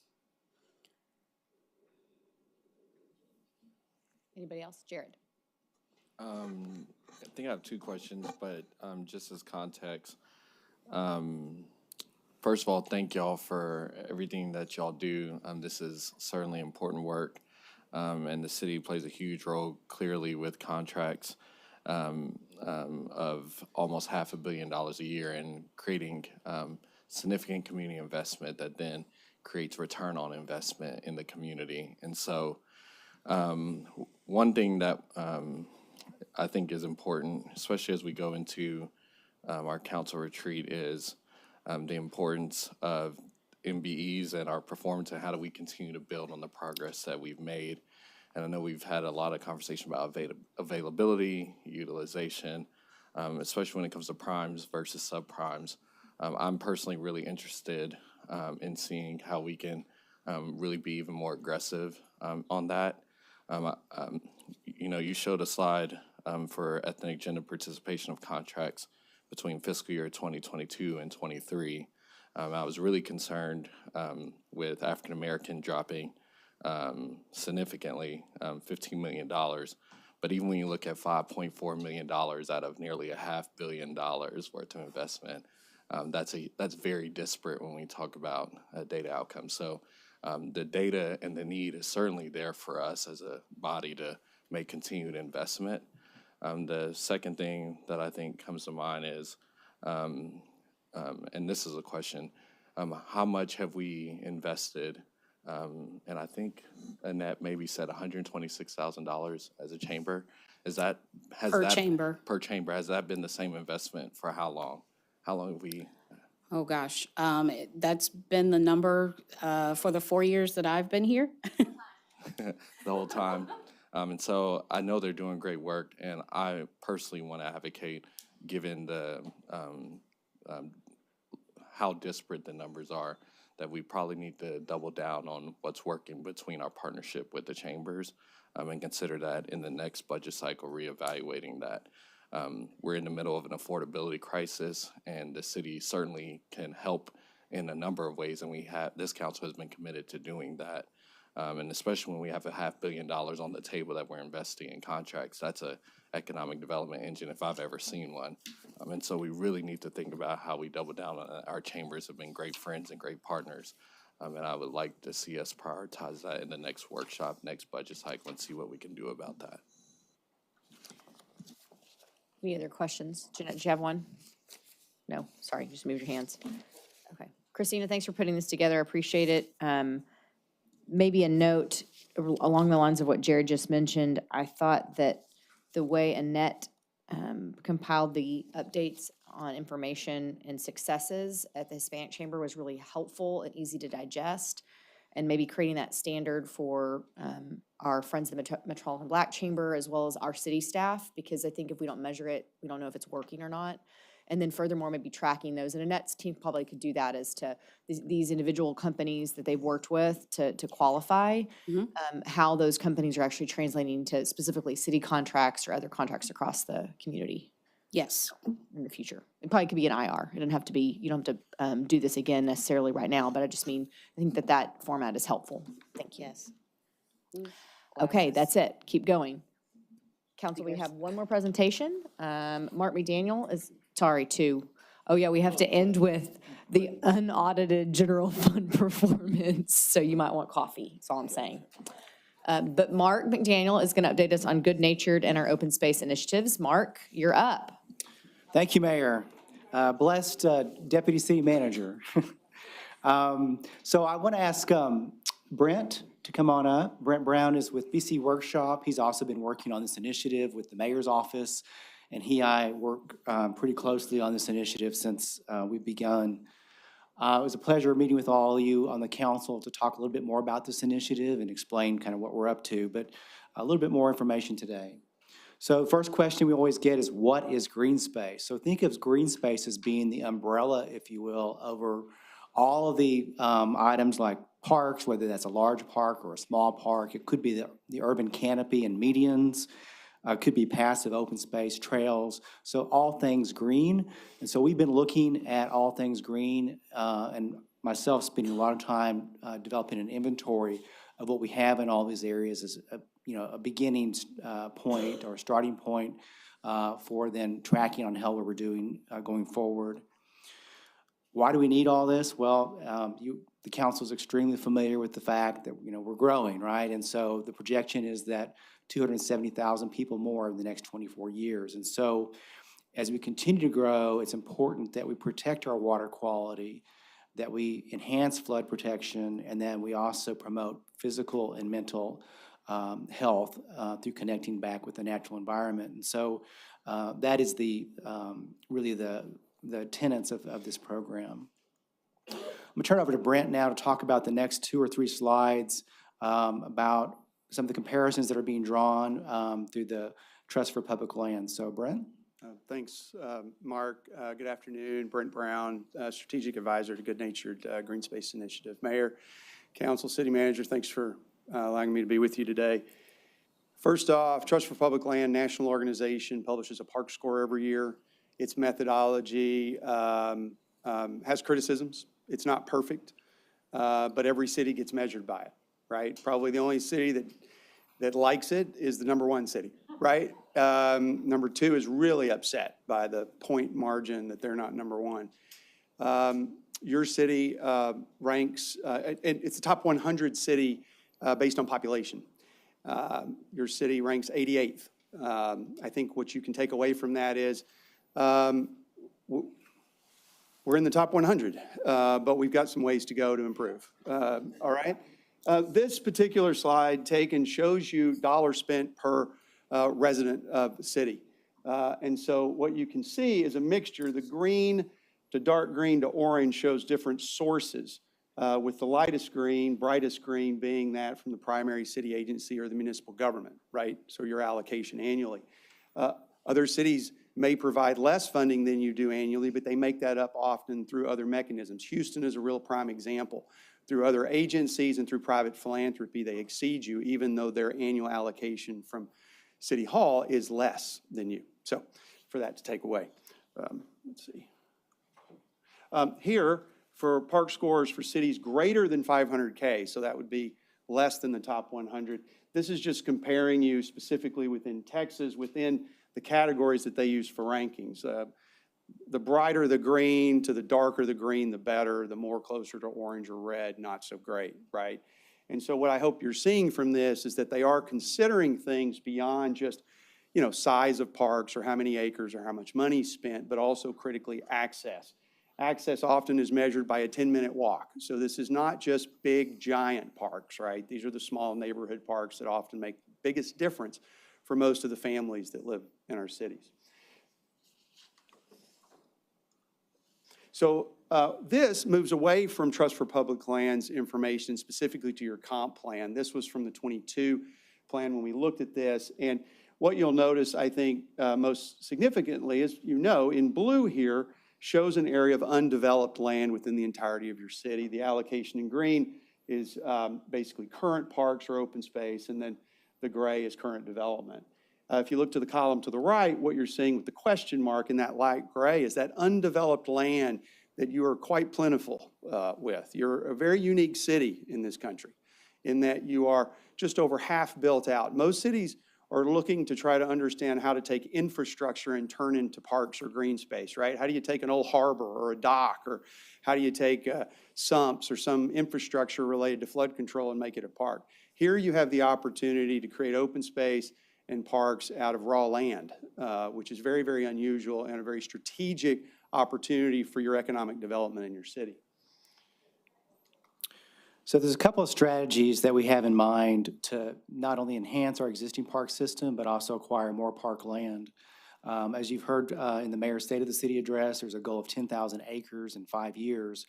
But before that, we want to look at our existing park system.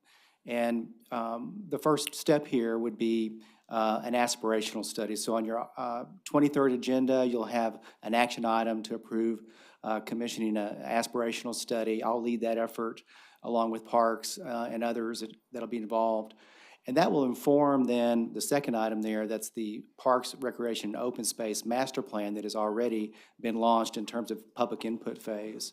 So the aspirational study will be looking at not the kinds of things that you're already going to be getting with the master plan, but look at best practices across the nation, and not only what kind of amenities there are in parks and the newer kinds of amenities, and looking at what parks might be 20 years from now, 30, 40, 50 years from now, but also how they're used. And so this is really important to make sure that we're not just looking insular, that we certainly need to hear from our residents and their experiences elsewhere and what they like to see in their parks. But this then gives us that another yardstick, if you will, to look at, what are we not thinking of and what can we perhaps add to our own park system. The other strategy is what you have heard, and that is the 10,000 acres in 5 years.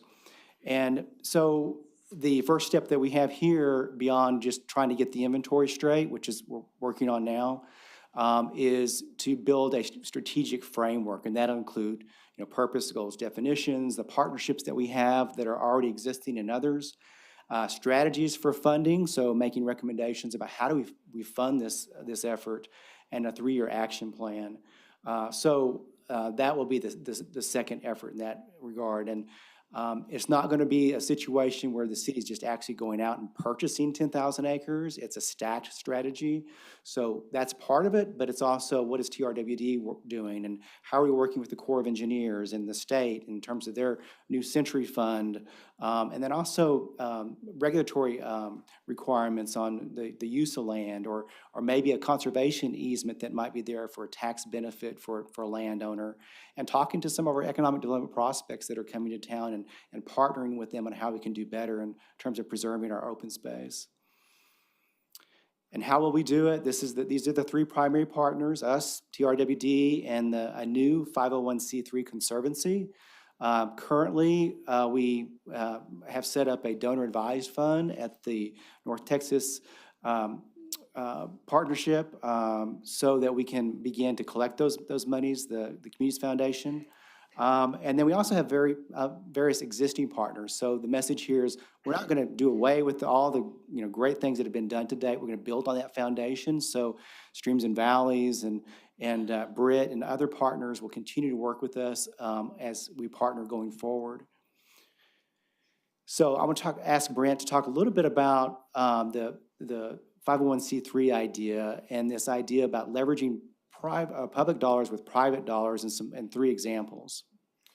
Thanks, Mark. So we took a look at 3 organizations in particular, specific reasons for these, one based on how they were established, 2, what are the roles they play in relationship to government and private activities.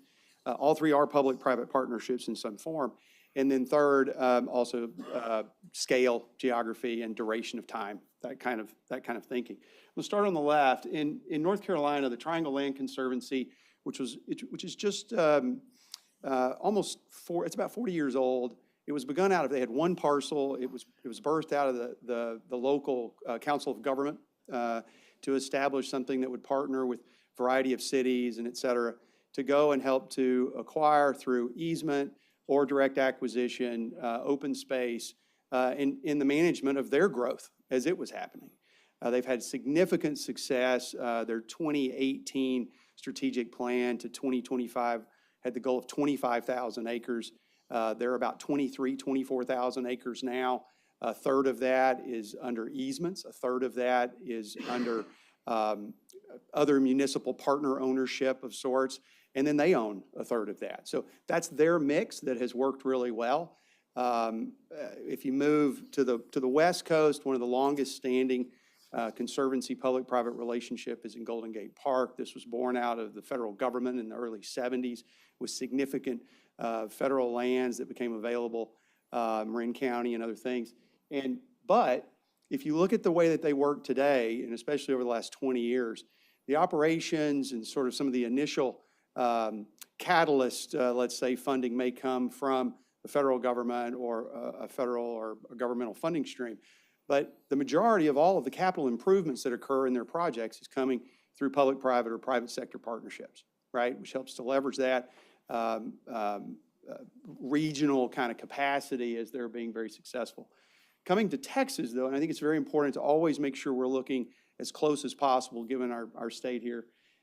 Buffalo Bayou, the Bayou Greenways Initiative, which was born out of Houston's Mayor Parker about 10 years ago, with a $100 million bond program in partnership with the corporate and philanthropic community.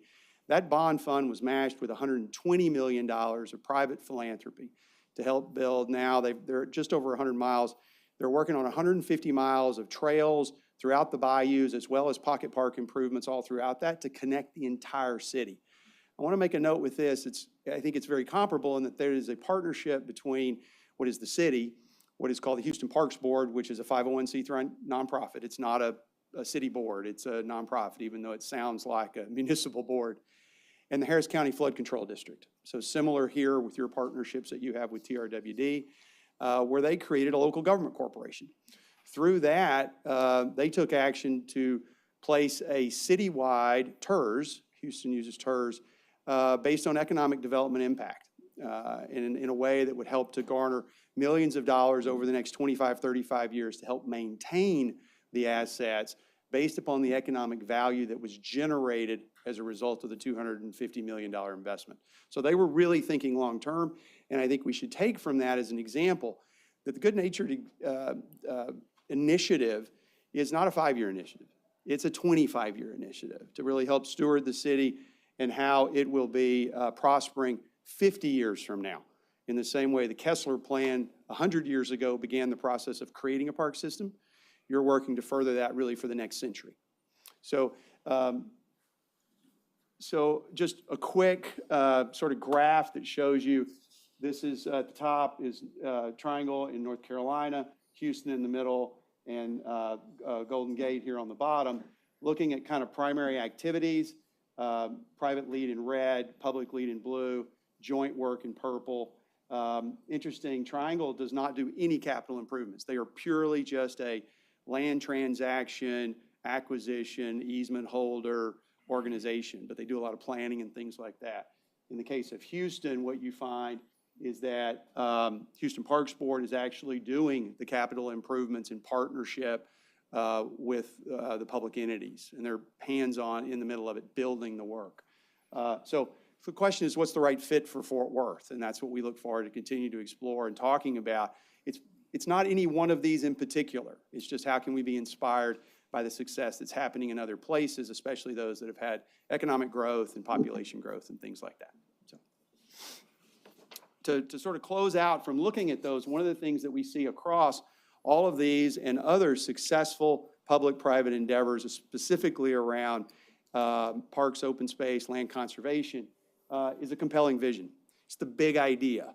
When you think of your city as being half built, what is the other half 100 years from now look like, right? And how is everyone participating economically, et cetera?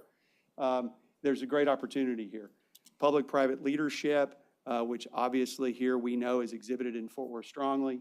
Compelling catalyst, this is something that, how do we get to a place of either a significant gift, significant acquisition, beginning with the MOU with TRWD, a big first step.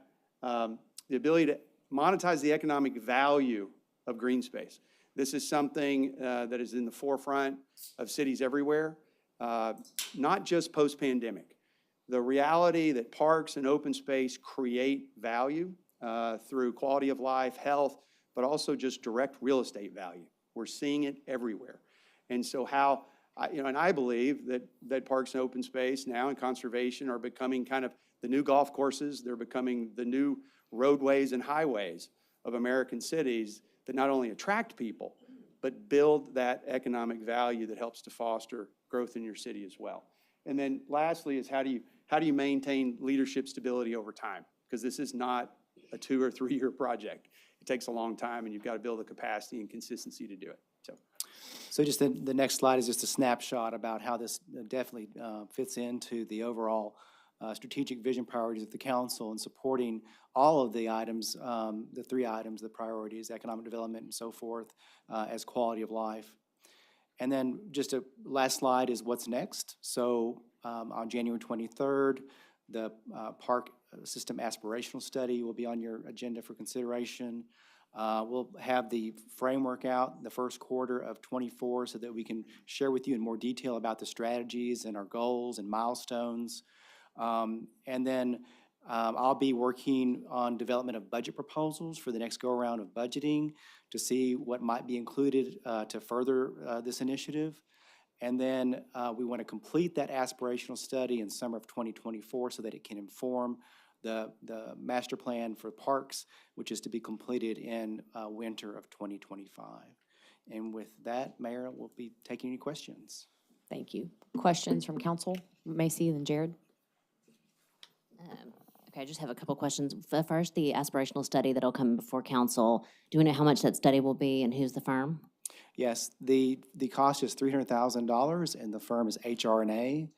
It's the same firm that is working on Panther Island currently, and both Brent and I have some experience working with them in Dallas. Okay. And then last question, so the funding facility right now is at the North Texas Community Foundation, and we're going to start our own 501c3. Will that be an operating organization, or is that going to be funded through a donor-advised fund, and will we have someone to operate? I mean, will parks end up operating the Green Initiative? Does that make sense? Yes, so that's going to be a slower start. We need to really think through how that's going to be set up in terms of who will do what. We don't envision them actually owning property.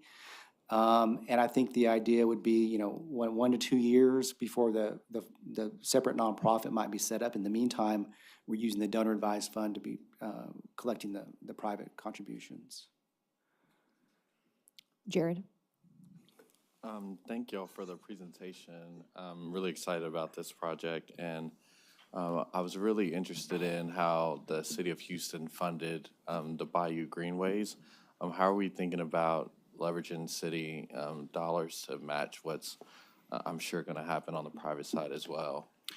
Well, so David has charged me with looking at a new source of revenue for this initiative and at least recommending something, whether that ends up being PAGO or something else. And then us trying to, maybe it's also the next bond election. In '22, you all had $15 million in that election for open space. So we'll be coming forward with a recommendation on that. Great, thank you. Any other questions, council? Thank you both. They've worked really hard on this. I know I announced this at State of the City, but it is very important to me that each of you kind of invest in the time with Mark and with Brent to understand how you can play a role. As you said beautifully, this is not something that any of us will complete while we're on council, and I hope it's something we look back on and are really proud of. Furthermore, you also know your districts incredibly well, and you know of parks and green space opportunities. You know of developers that you believe strongly should be a part of this effort. There may be land acquisition opportunities. You mentioned conservation easements.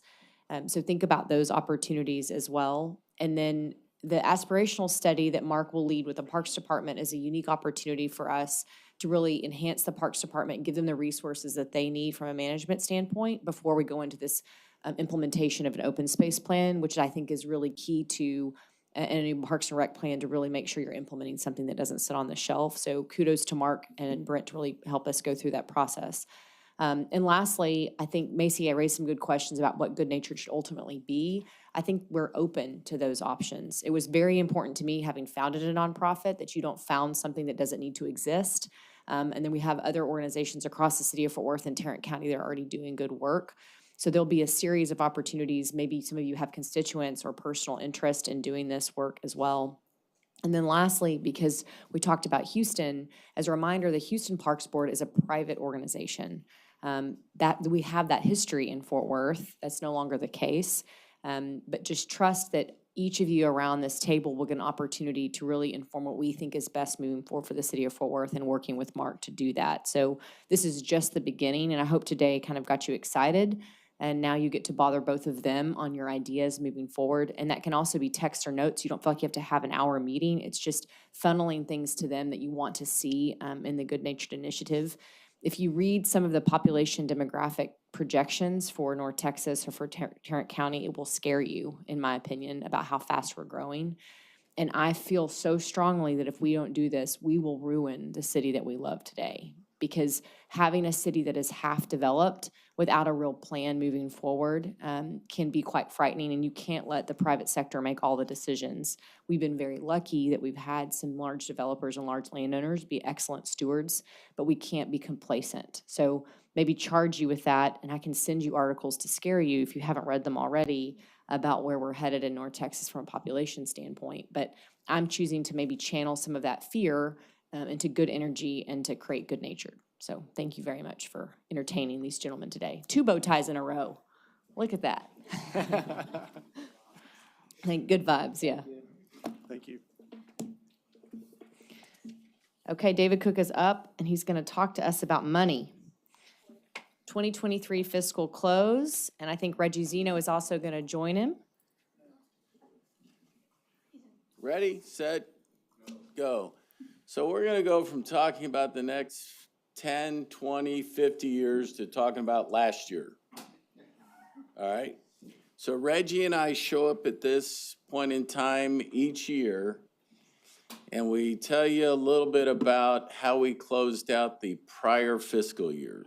So for all the new council members, everybody knows we have a October to September fiscal year. So when we talk about closing out, we're talking about last year, which is fiscal year 23. We're currently in fiscal year 24, and pretty soon we'll be starting fiscal year 25 operating budget. But we come at this point in time for a couple reasons. One, you'll see at upcoming council meetings that we'll be bringing you, like we will on January 23rd, an M&C on the final closeout of the prior year. And then we'll be bringing you in the March timeframe the annual financial report that'll go to the audit committee and all those things.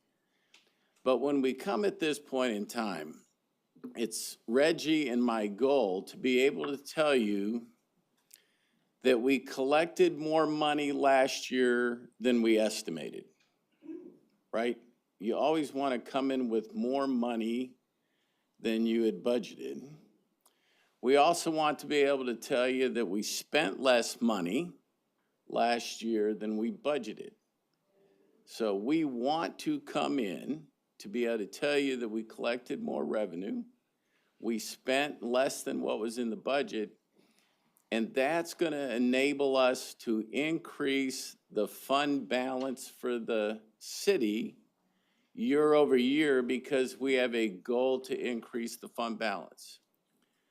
The other thing that we want to be able to tell you is if we're able to increase the fund balance and we have more money left over after that, then we might have money that can go to one-time items like capital projects.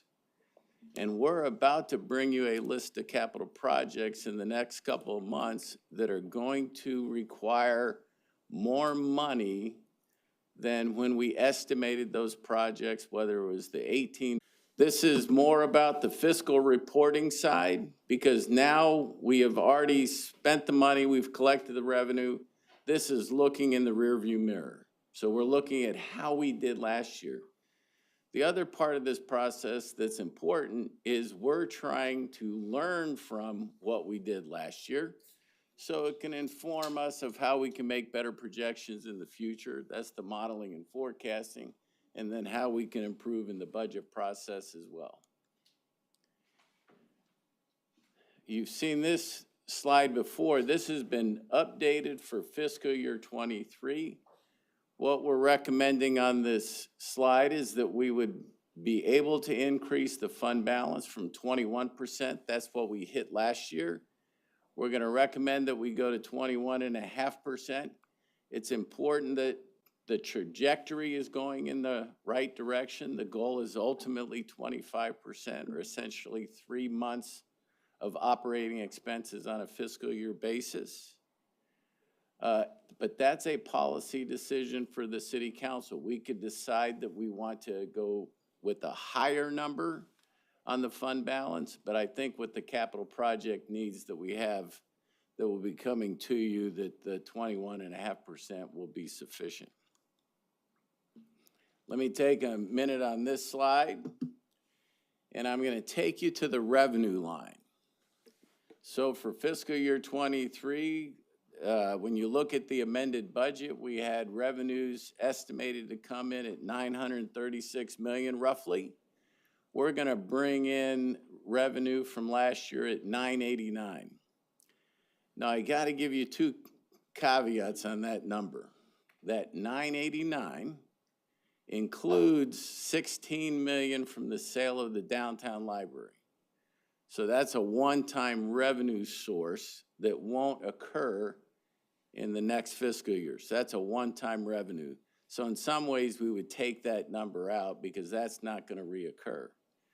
There's also $8 million in interest income that is shown in that 989 number. And interest income is higher now because of interest rates and what has happened over the last couple of years. That hadn't occurred in prior fiscal years, right? And so we're very careful in budgeting interest income, but there's an additional $8 million in that number. On the expenditure side, we expected that we would spend $952 million in the year, and this is just general fund. I don't think I said that before. Just general fund. On the expenditure side, we budgeted, or we thought we would need $952 million in the budget. We're only going to spend $927. So on the expenditure side, that's $24.7 million.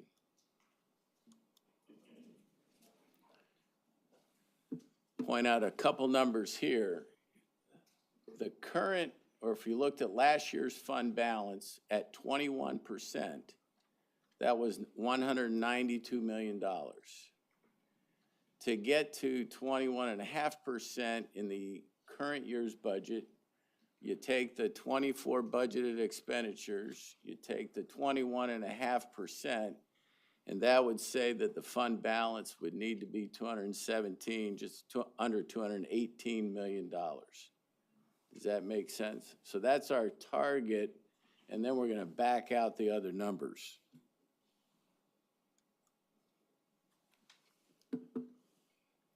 When you look at how we describe fund balance, I'm going to hit a couple of these numbers. There's the non-spendable amount. I think this is required by GASB or something like that, right? Reggie's here as my GFOA backup.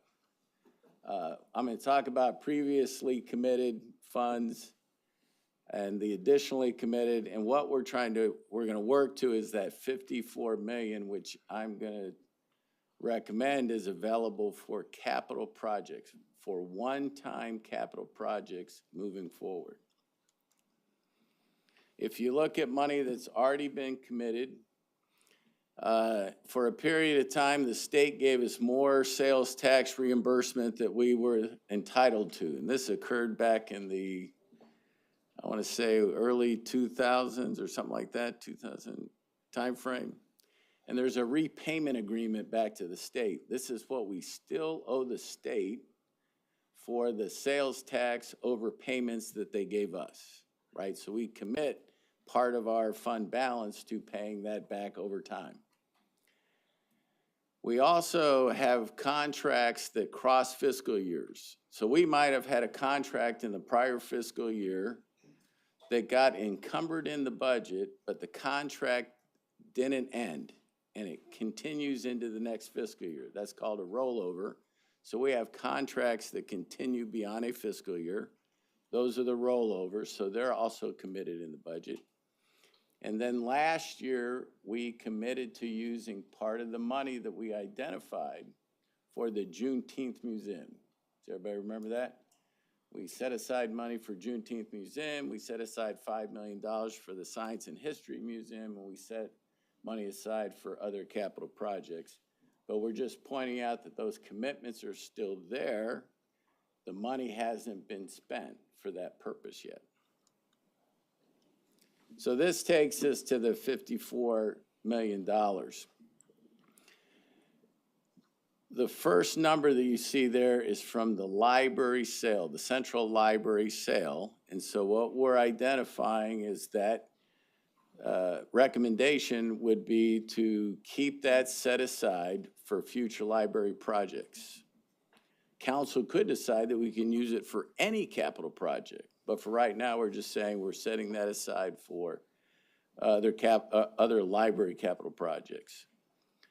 The bottom number, which is the 8 million, is that interest income. That's also available for capital projects.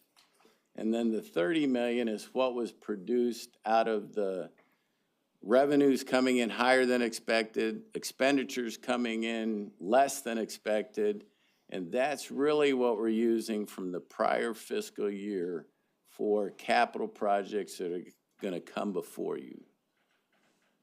That's a good news piece.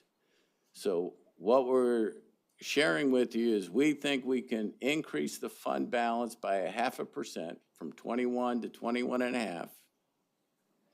And we can still have $30 million created by last year's higher revenues than expected, lower expenditures than budgeted, to be able to go toward capital projects for the upcoming year. And so what you're going to see in some of the next steps is we will have an M&C for January 23rd about closing out the prior fiscal year. We have the audit committee and the council work session on March 5th to talk about the comprehensive annual financial report.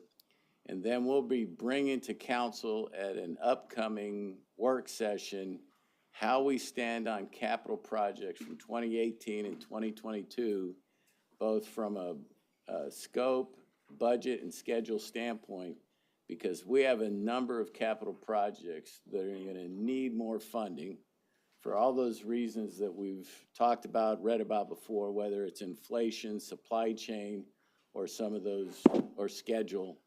And so those will be coming to in the upcoming years as well. So I think this is a good news piece. More money to increase the fund balance. We will have some money for our capital projects, and that'll be coming to you in the next couple months.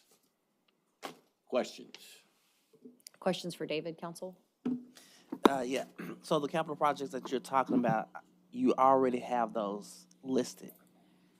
We are going through a process now internally with staff to look at fire station projects, road projects, pool projects that have identified that they're going to need more money than was previously identified when they were on the bond program in 2022. Cool. If at all possible, we can get those sooner than we have a big discussion about it, so we can. Sure, thanks. Good point. Anybody else? Questions? No. Thank you, David. Thank you. Appreciate it. Okay, council, future agenda items. Ready, set, go. Elizabeth. I'd like a presentation, I think, of our noise ordinance by zoning district. And I'd like staff to explore what buffers look like between those different zoning districts, how we, what noise looks like in our entertainment zones, which I know is part of what Fernando is working on, and then methods for what other cities do to allow residents to report noise violations other than just calling 911. Carlos?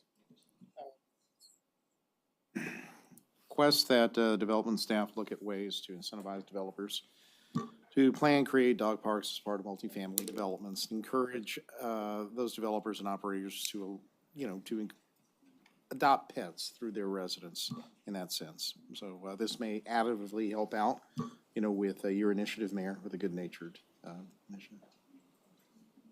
Other questions? Yes, Jeanette? Actually, I was going to bring up noise ordinance too. So to add to that, in the policy, how we can help support our police department if they are in patrol and they see, on fireworks, and take it back, say 5 years to now, hoping to see a heat map to see where the hot spots are, because I think in Southeast Fort Worth, we made a very positive impact, not a lot of complaints. But I'd like to see that spread, but we need to know where the problems are. So, and however, staff needs to modify that because I'm too sleepy to think clearly now, but that'd be fine. Thank you, Gina. Anybody else? Nope. Okay, folks, meeting adjourned.